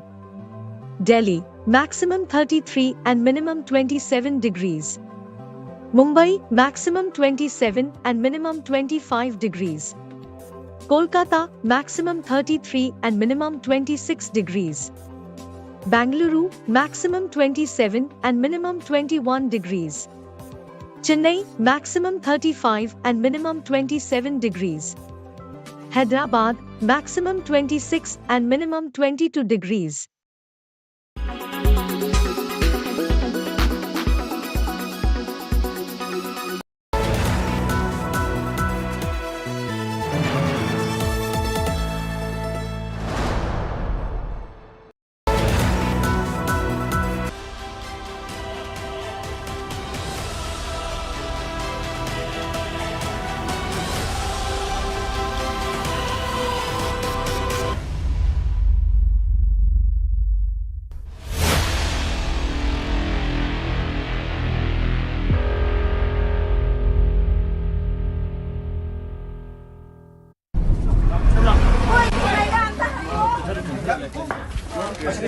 The smoke billows in the middle of the green paddy field.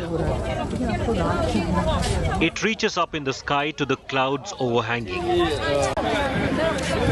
Hills in the background became near invisible.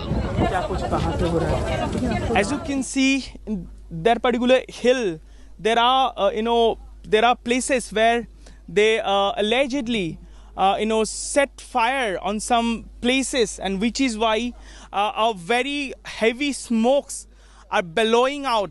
Fresh violence erupted in this area of Bishnupur, and we can see that people gathered over here, and we asked not to go farther because we can see many vehicles returning back from that area. Villagers stand in distance across the field on the road. Witness to arson. Every smoke in Manipur today has a retaliation from the other side. There is one side and there is the other side. Manipur today is divided between Meitei and Kuki tribes. A small state at the border of Myanmar with a population of less than 3 million is training gun against each other, despite an elected state government in place.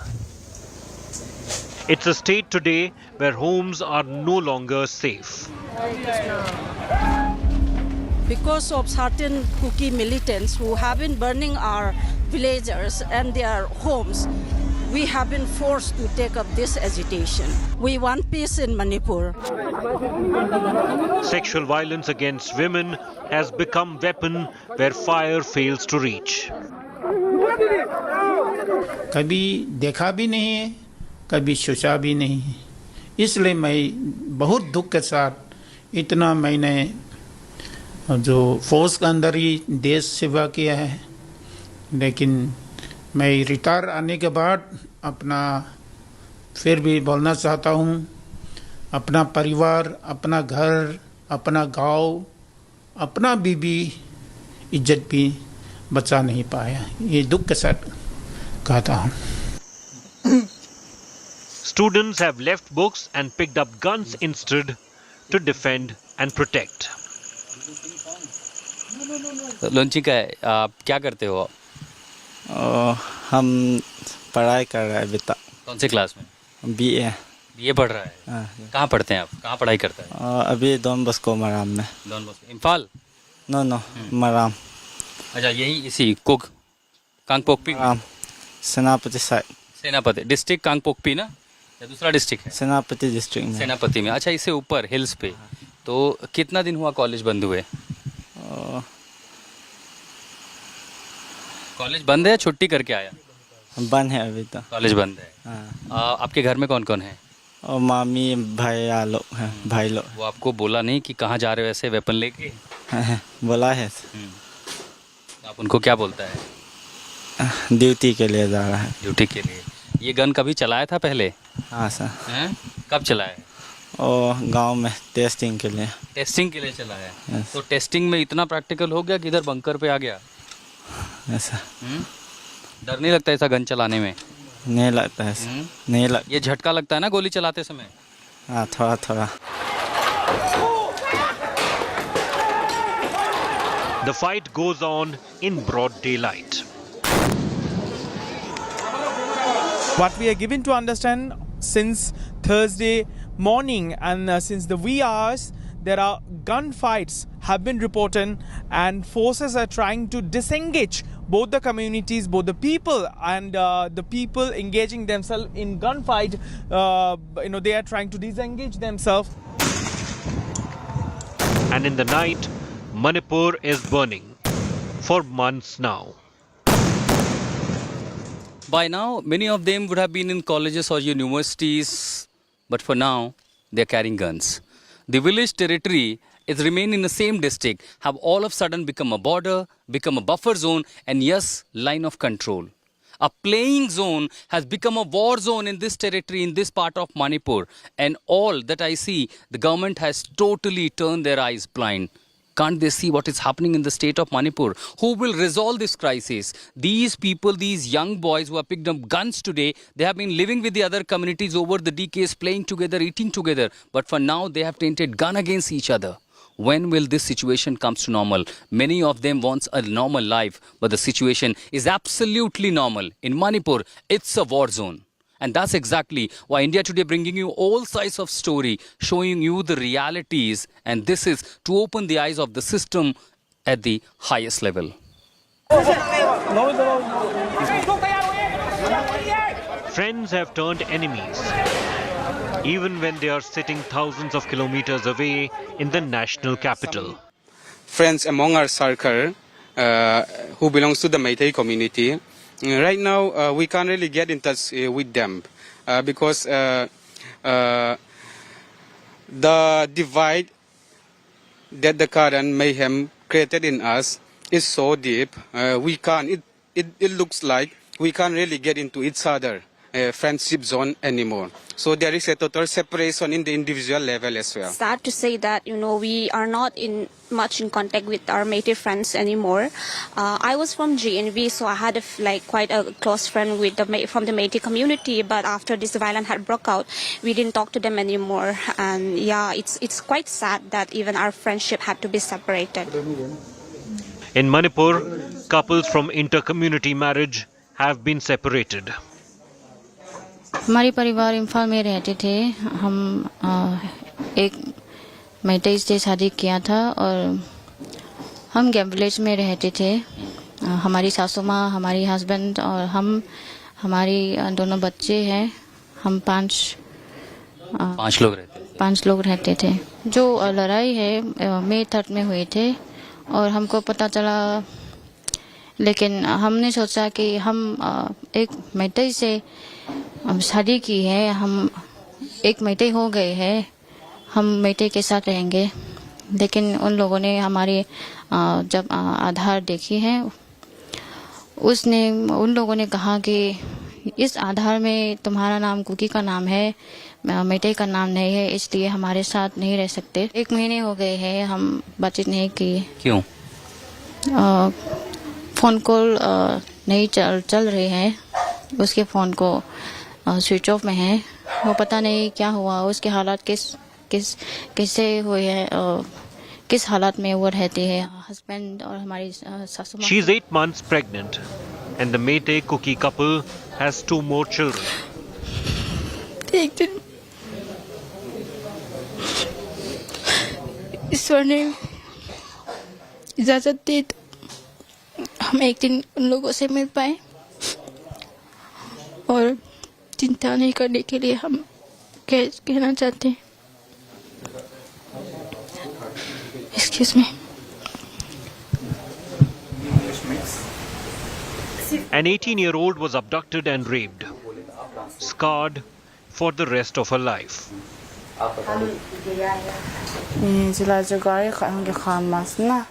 That day, I went to the ATM to withdraw money.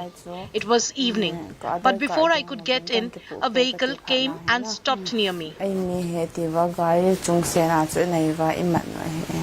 ये किस जगह की बात है? कहाँ पर हुआ था और आप क्या कर रहे थे वहाँ? 3 Meitei men got out of it. They asked for my Aadhaar card. I told them that I don't have it with me. They said that I was Kuki and they forcefully picked me up.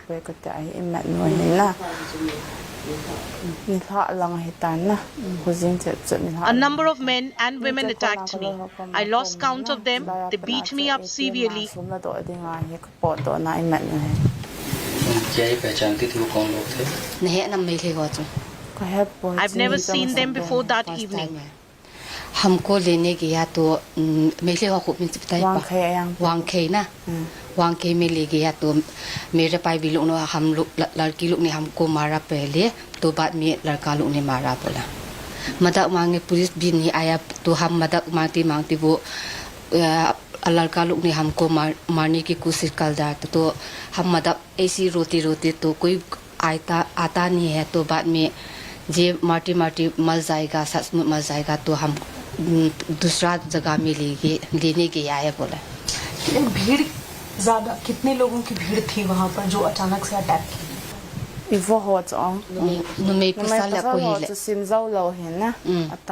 was barely conscious when they started to rape me. Her ordeal is now a story of most women in Manipur, targeted in the name of their community, abandoned to deal with the trauma for their life. इनके साथ दुष्कर्म करने वाले, गलत काम करने वाले लगभग कितने लोग थे? नंग न बोल मोमों से मी अथीम मोच ना नंग न बोल मोमों से मी इसान हम 4 men took turn to rape me. ये वहाँ से भागी कैसे, जान बचाई? इतने नंग की उड़ अनहों थे हम। When I gained consciousness, I realized my hands were tied and I was blindfolded. I told them I need to go to the washroom. They took me to a bush and untied my hands. I untied my blindfold, and when they were not looking, I rolled down the hill. I somehow managed to reach the main road.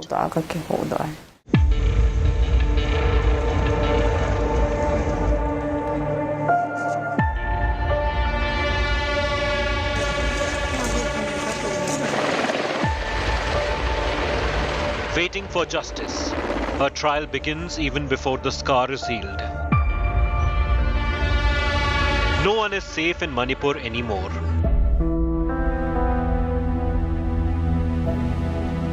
"59-year-old Wungzagin Walte is mostly bedridden, can barely speak, and needs help to do the most basic tasks like bathing, eating, and going to the washroom. His movements have slowed and his voice reduced to a whisper. He is a Kuki Zomi BJP MLA from Thanlon constituency in Phirzawal district of southern Manipur. The mob, they bring iron bar, stick, and they beat him. My husband also, they beat him, and the driver also, they beat him in his head.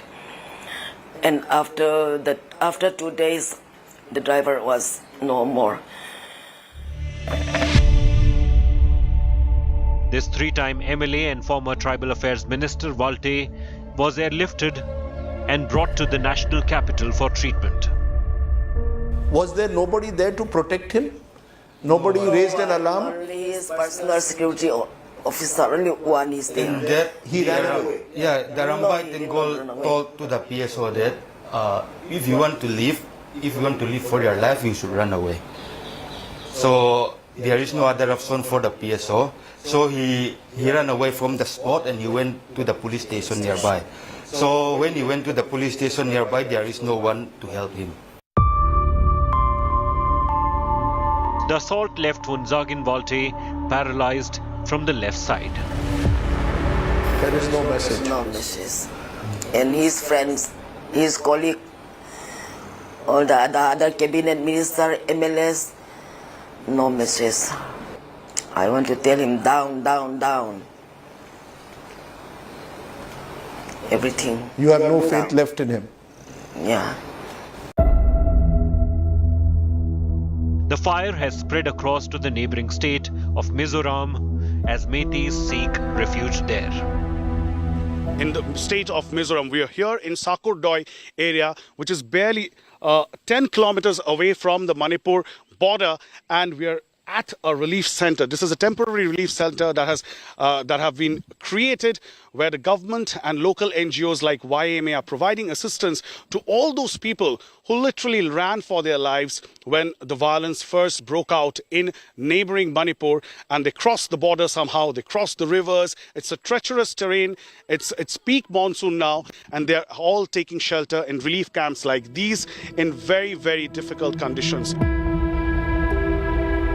Most people living in this relief camp have run away, leaving their family members behind. How long have you been here? It's already a month or two, sir. Okay.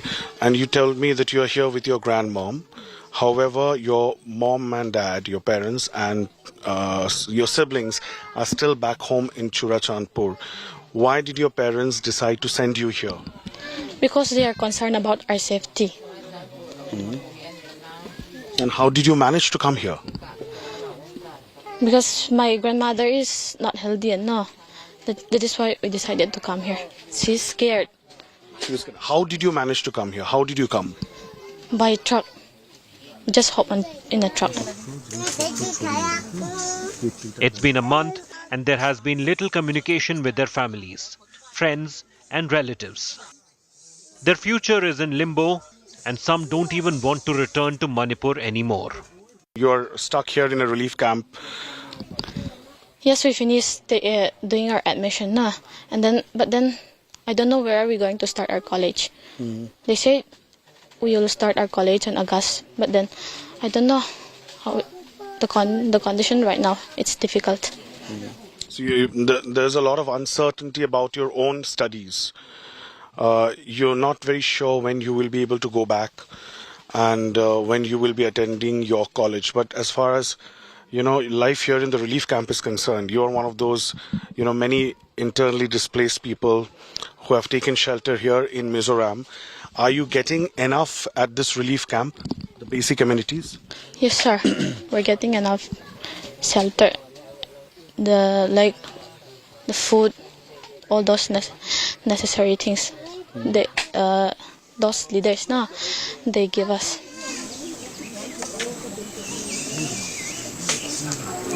तो अभी आप लोग यहीं पे रह रहे हैं या अभी कोई प्लान है आप वापस जाना चाहेंगे अपने घर?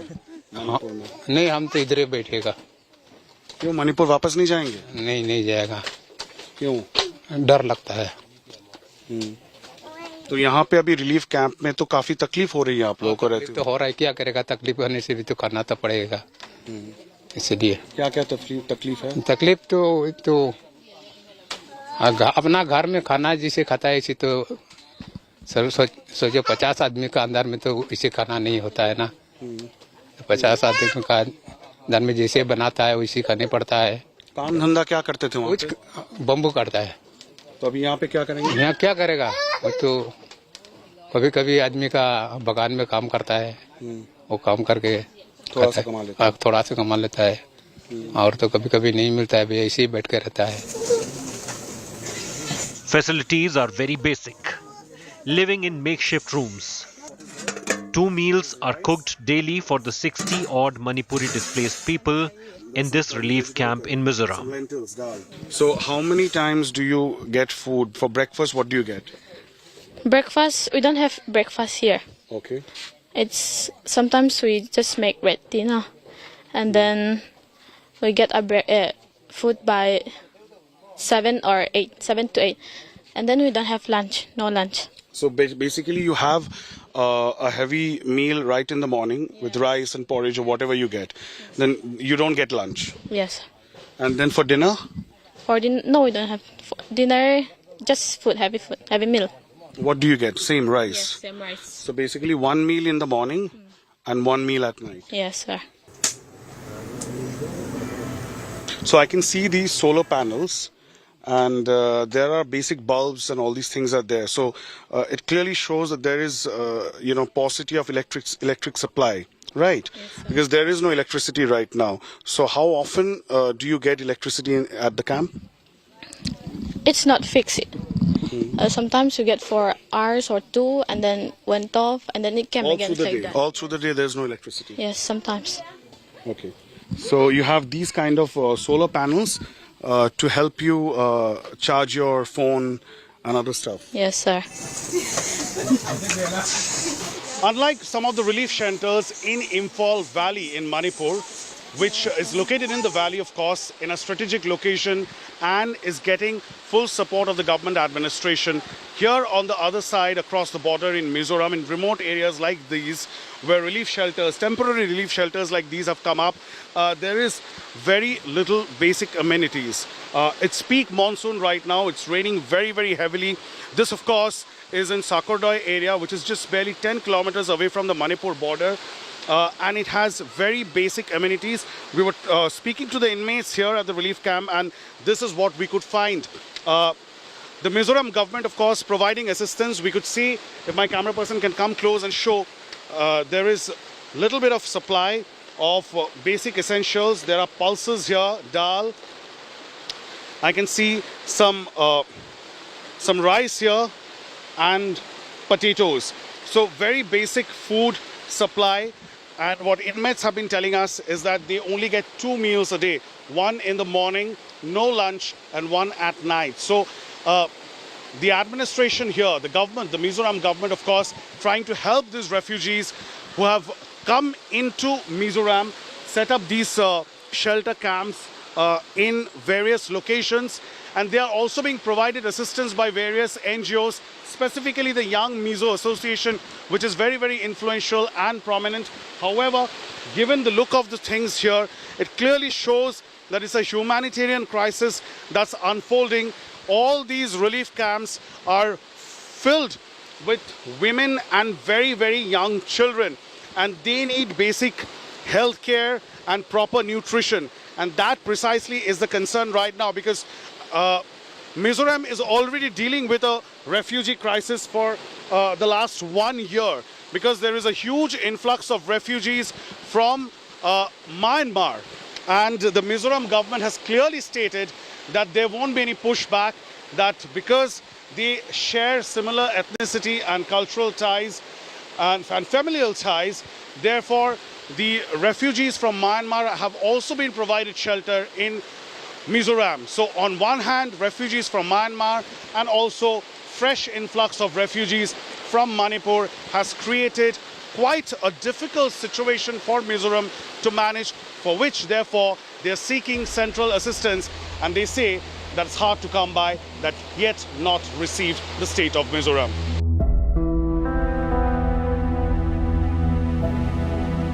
Their life now revolves around reliving memories of happier days and hoping to get reunited with their loved ones. Manipur is in the national limelight right now. The Prime Minister is being briefed daily about its conditions while fresh cases of arson and violence continue. The Home Minister is working to get both Meitei and Kuki to talking table. But on ground, people of both communities have literally forgotten their past history of harmonious living. They have their daggers out to target each other in any and every way.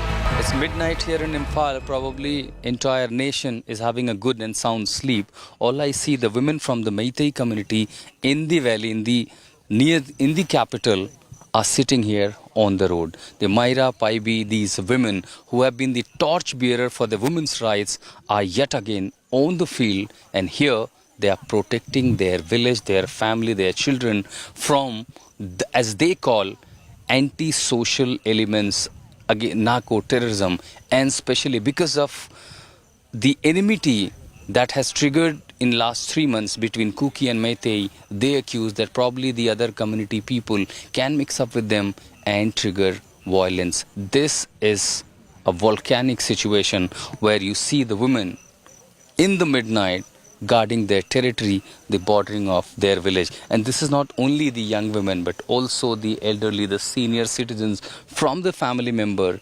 Instead of taking rest, they are now yet again has become not just torchbearer, but also guard of their villages, their territories, their areas. Manipur का हालात तो बहुत बिगड़ गया है. हम लोग घर में रह नहीं पा रहे हैं. हम लोगों को घर में सोने के बजाय अपने गांव की रक्षा के लिए, ताकि कोई हमारा घर न जला दे, गोली न चला दे, इसलिए हम लोगों को रात को गांव की निगरानी करना पड़ रहा है. उसी थे, अगर वो लोग खुशी खुशी आएंगे तो फिर हम लोग एक साथ रहने के लिए तैयार है, रेडी है, शांति से.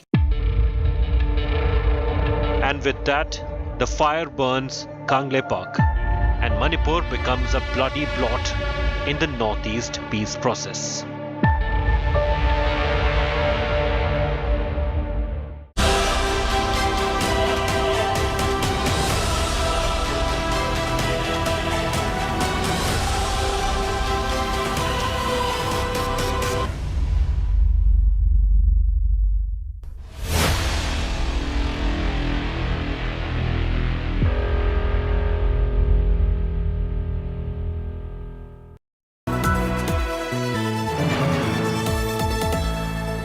Several villages in Turbang areas were burned in the ethnic clashes, the violence, and all I see only the footprints, everything that burned to these ashes. They blame for everything that is happening here to the Kuki government. We are only defending ourselves. There is a literally line of this area towards the Kuki side where you have a huge number of bunkers.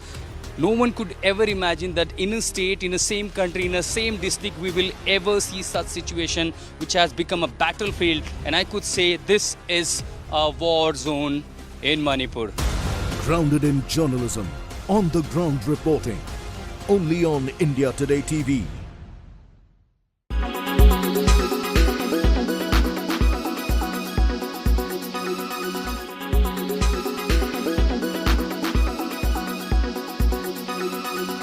Make your media plan smarter with India Today Live TV on your connected devices.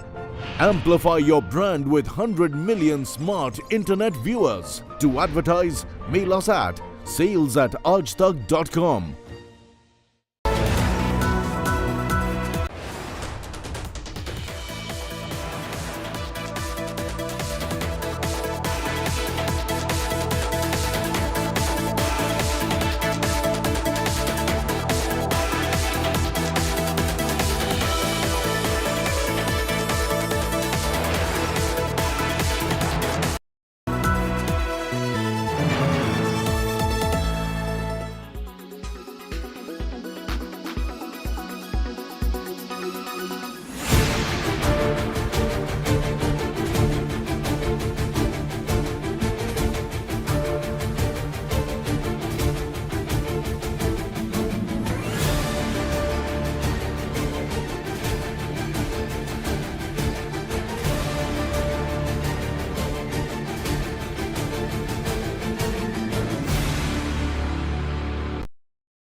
Make your media plan smarter with India Today Live TV on your connected devices.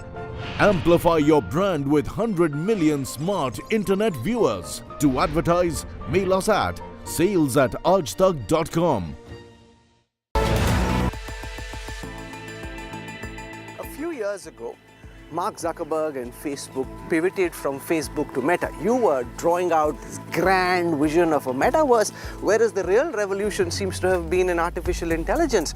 While you have been working in that sphere, would you accept that Meta was caught off guard? You were building one castle in the air, which is still looking like a castle in the air. You're moving incrementally towards your vision of Meta, whereas the real game seems to have been another one where you're now trying to catch up, but would you accept being caught off guard? No, not really, on several counts. Firstly, you can't build the so-called metaverse. What does the metaverse mean? The metaverse basically means like a sort of immersive internet. So instead of looking at something on your phone, you're actually wearing glasses and you're communicating with people in avatar or even eventually in hologram form. You can't build that without AI. I think that approach to open innovation is something we've always believed in, and I think will really help going forward as well.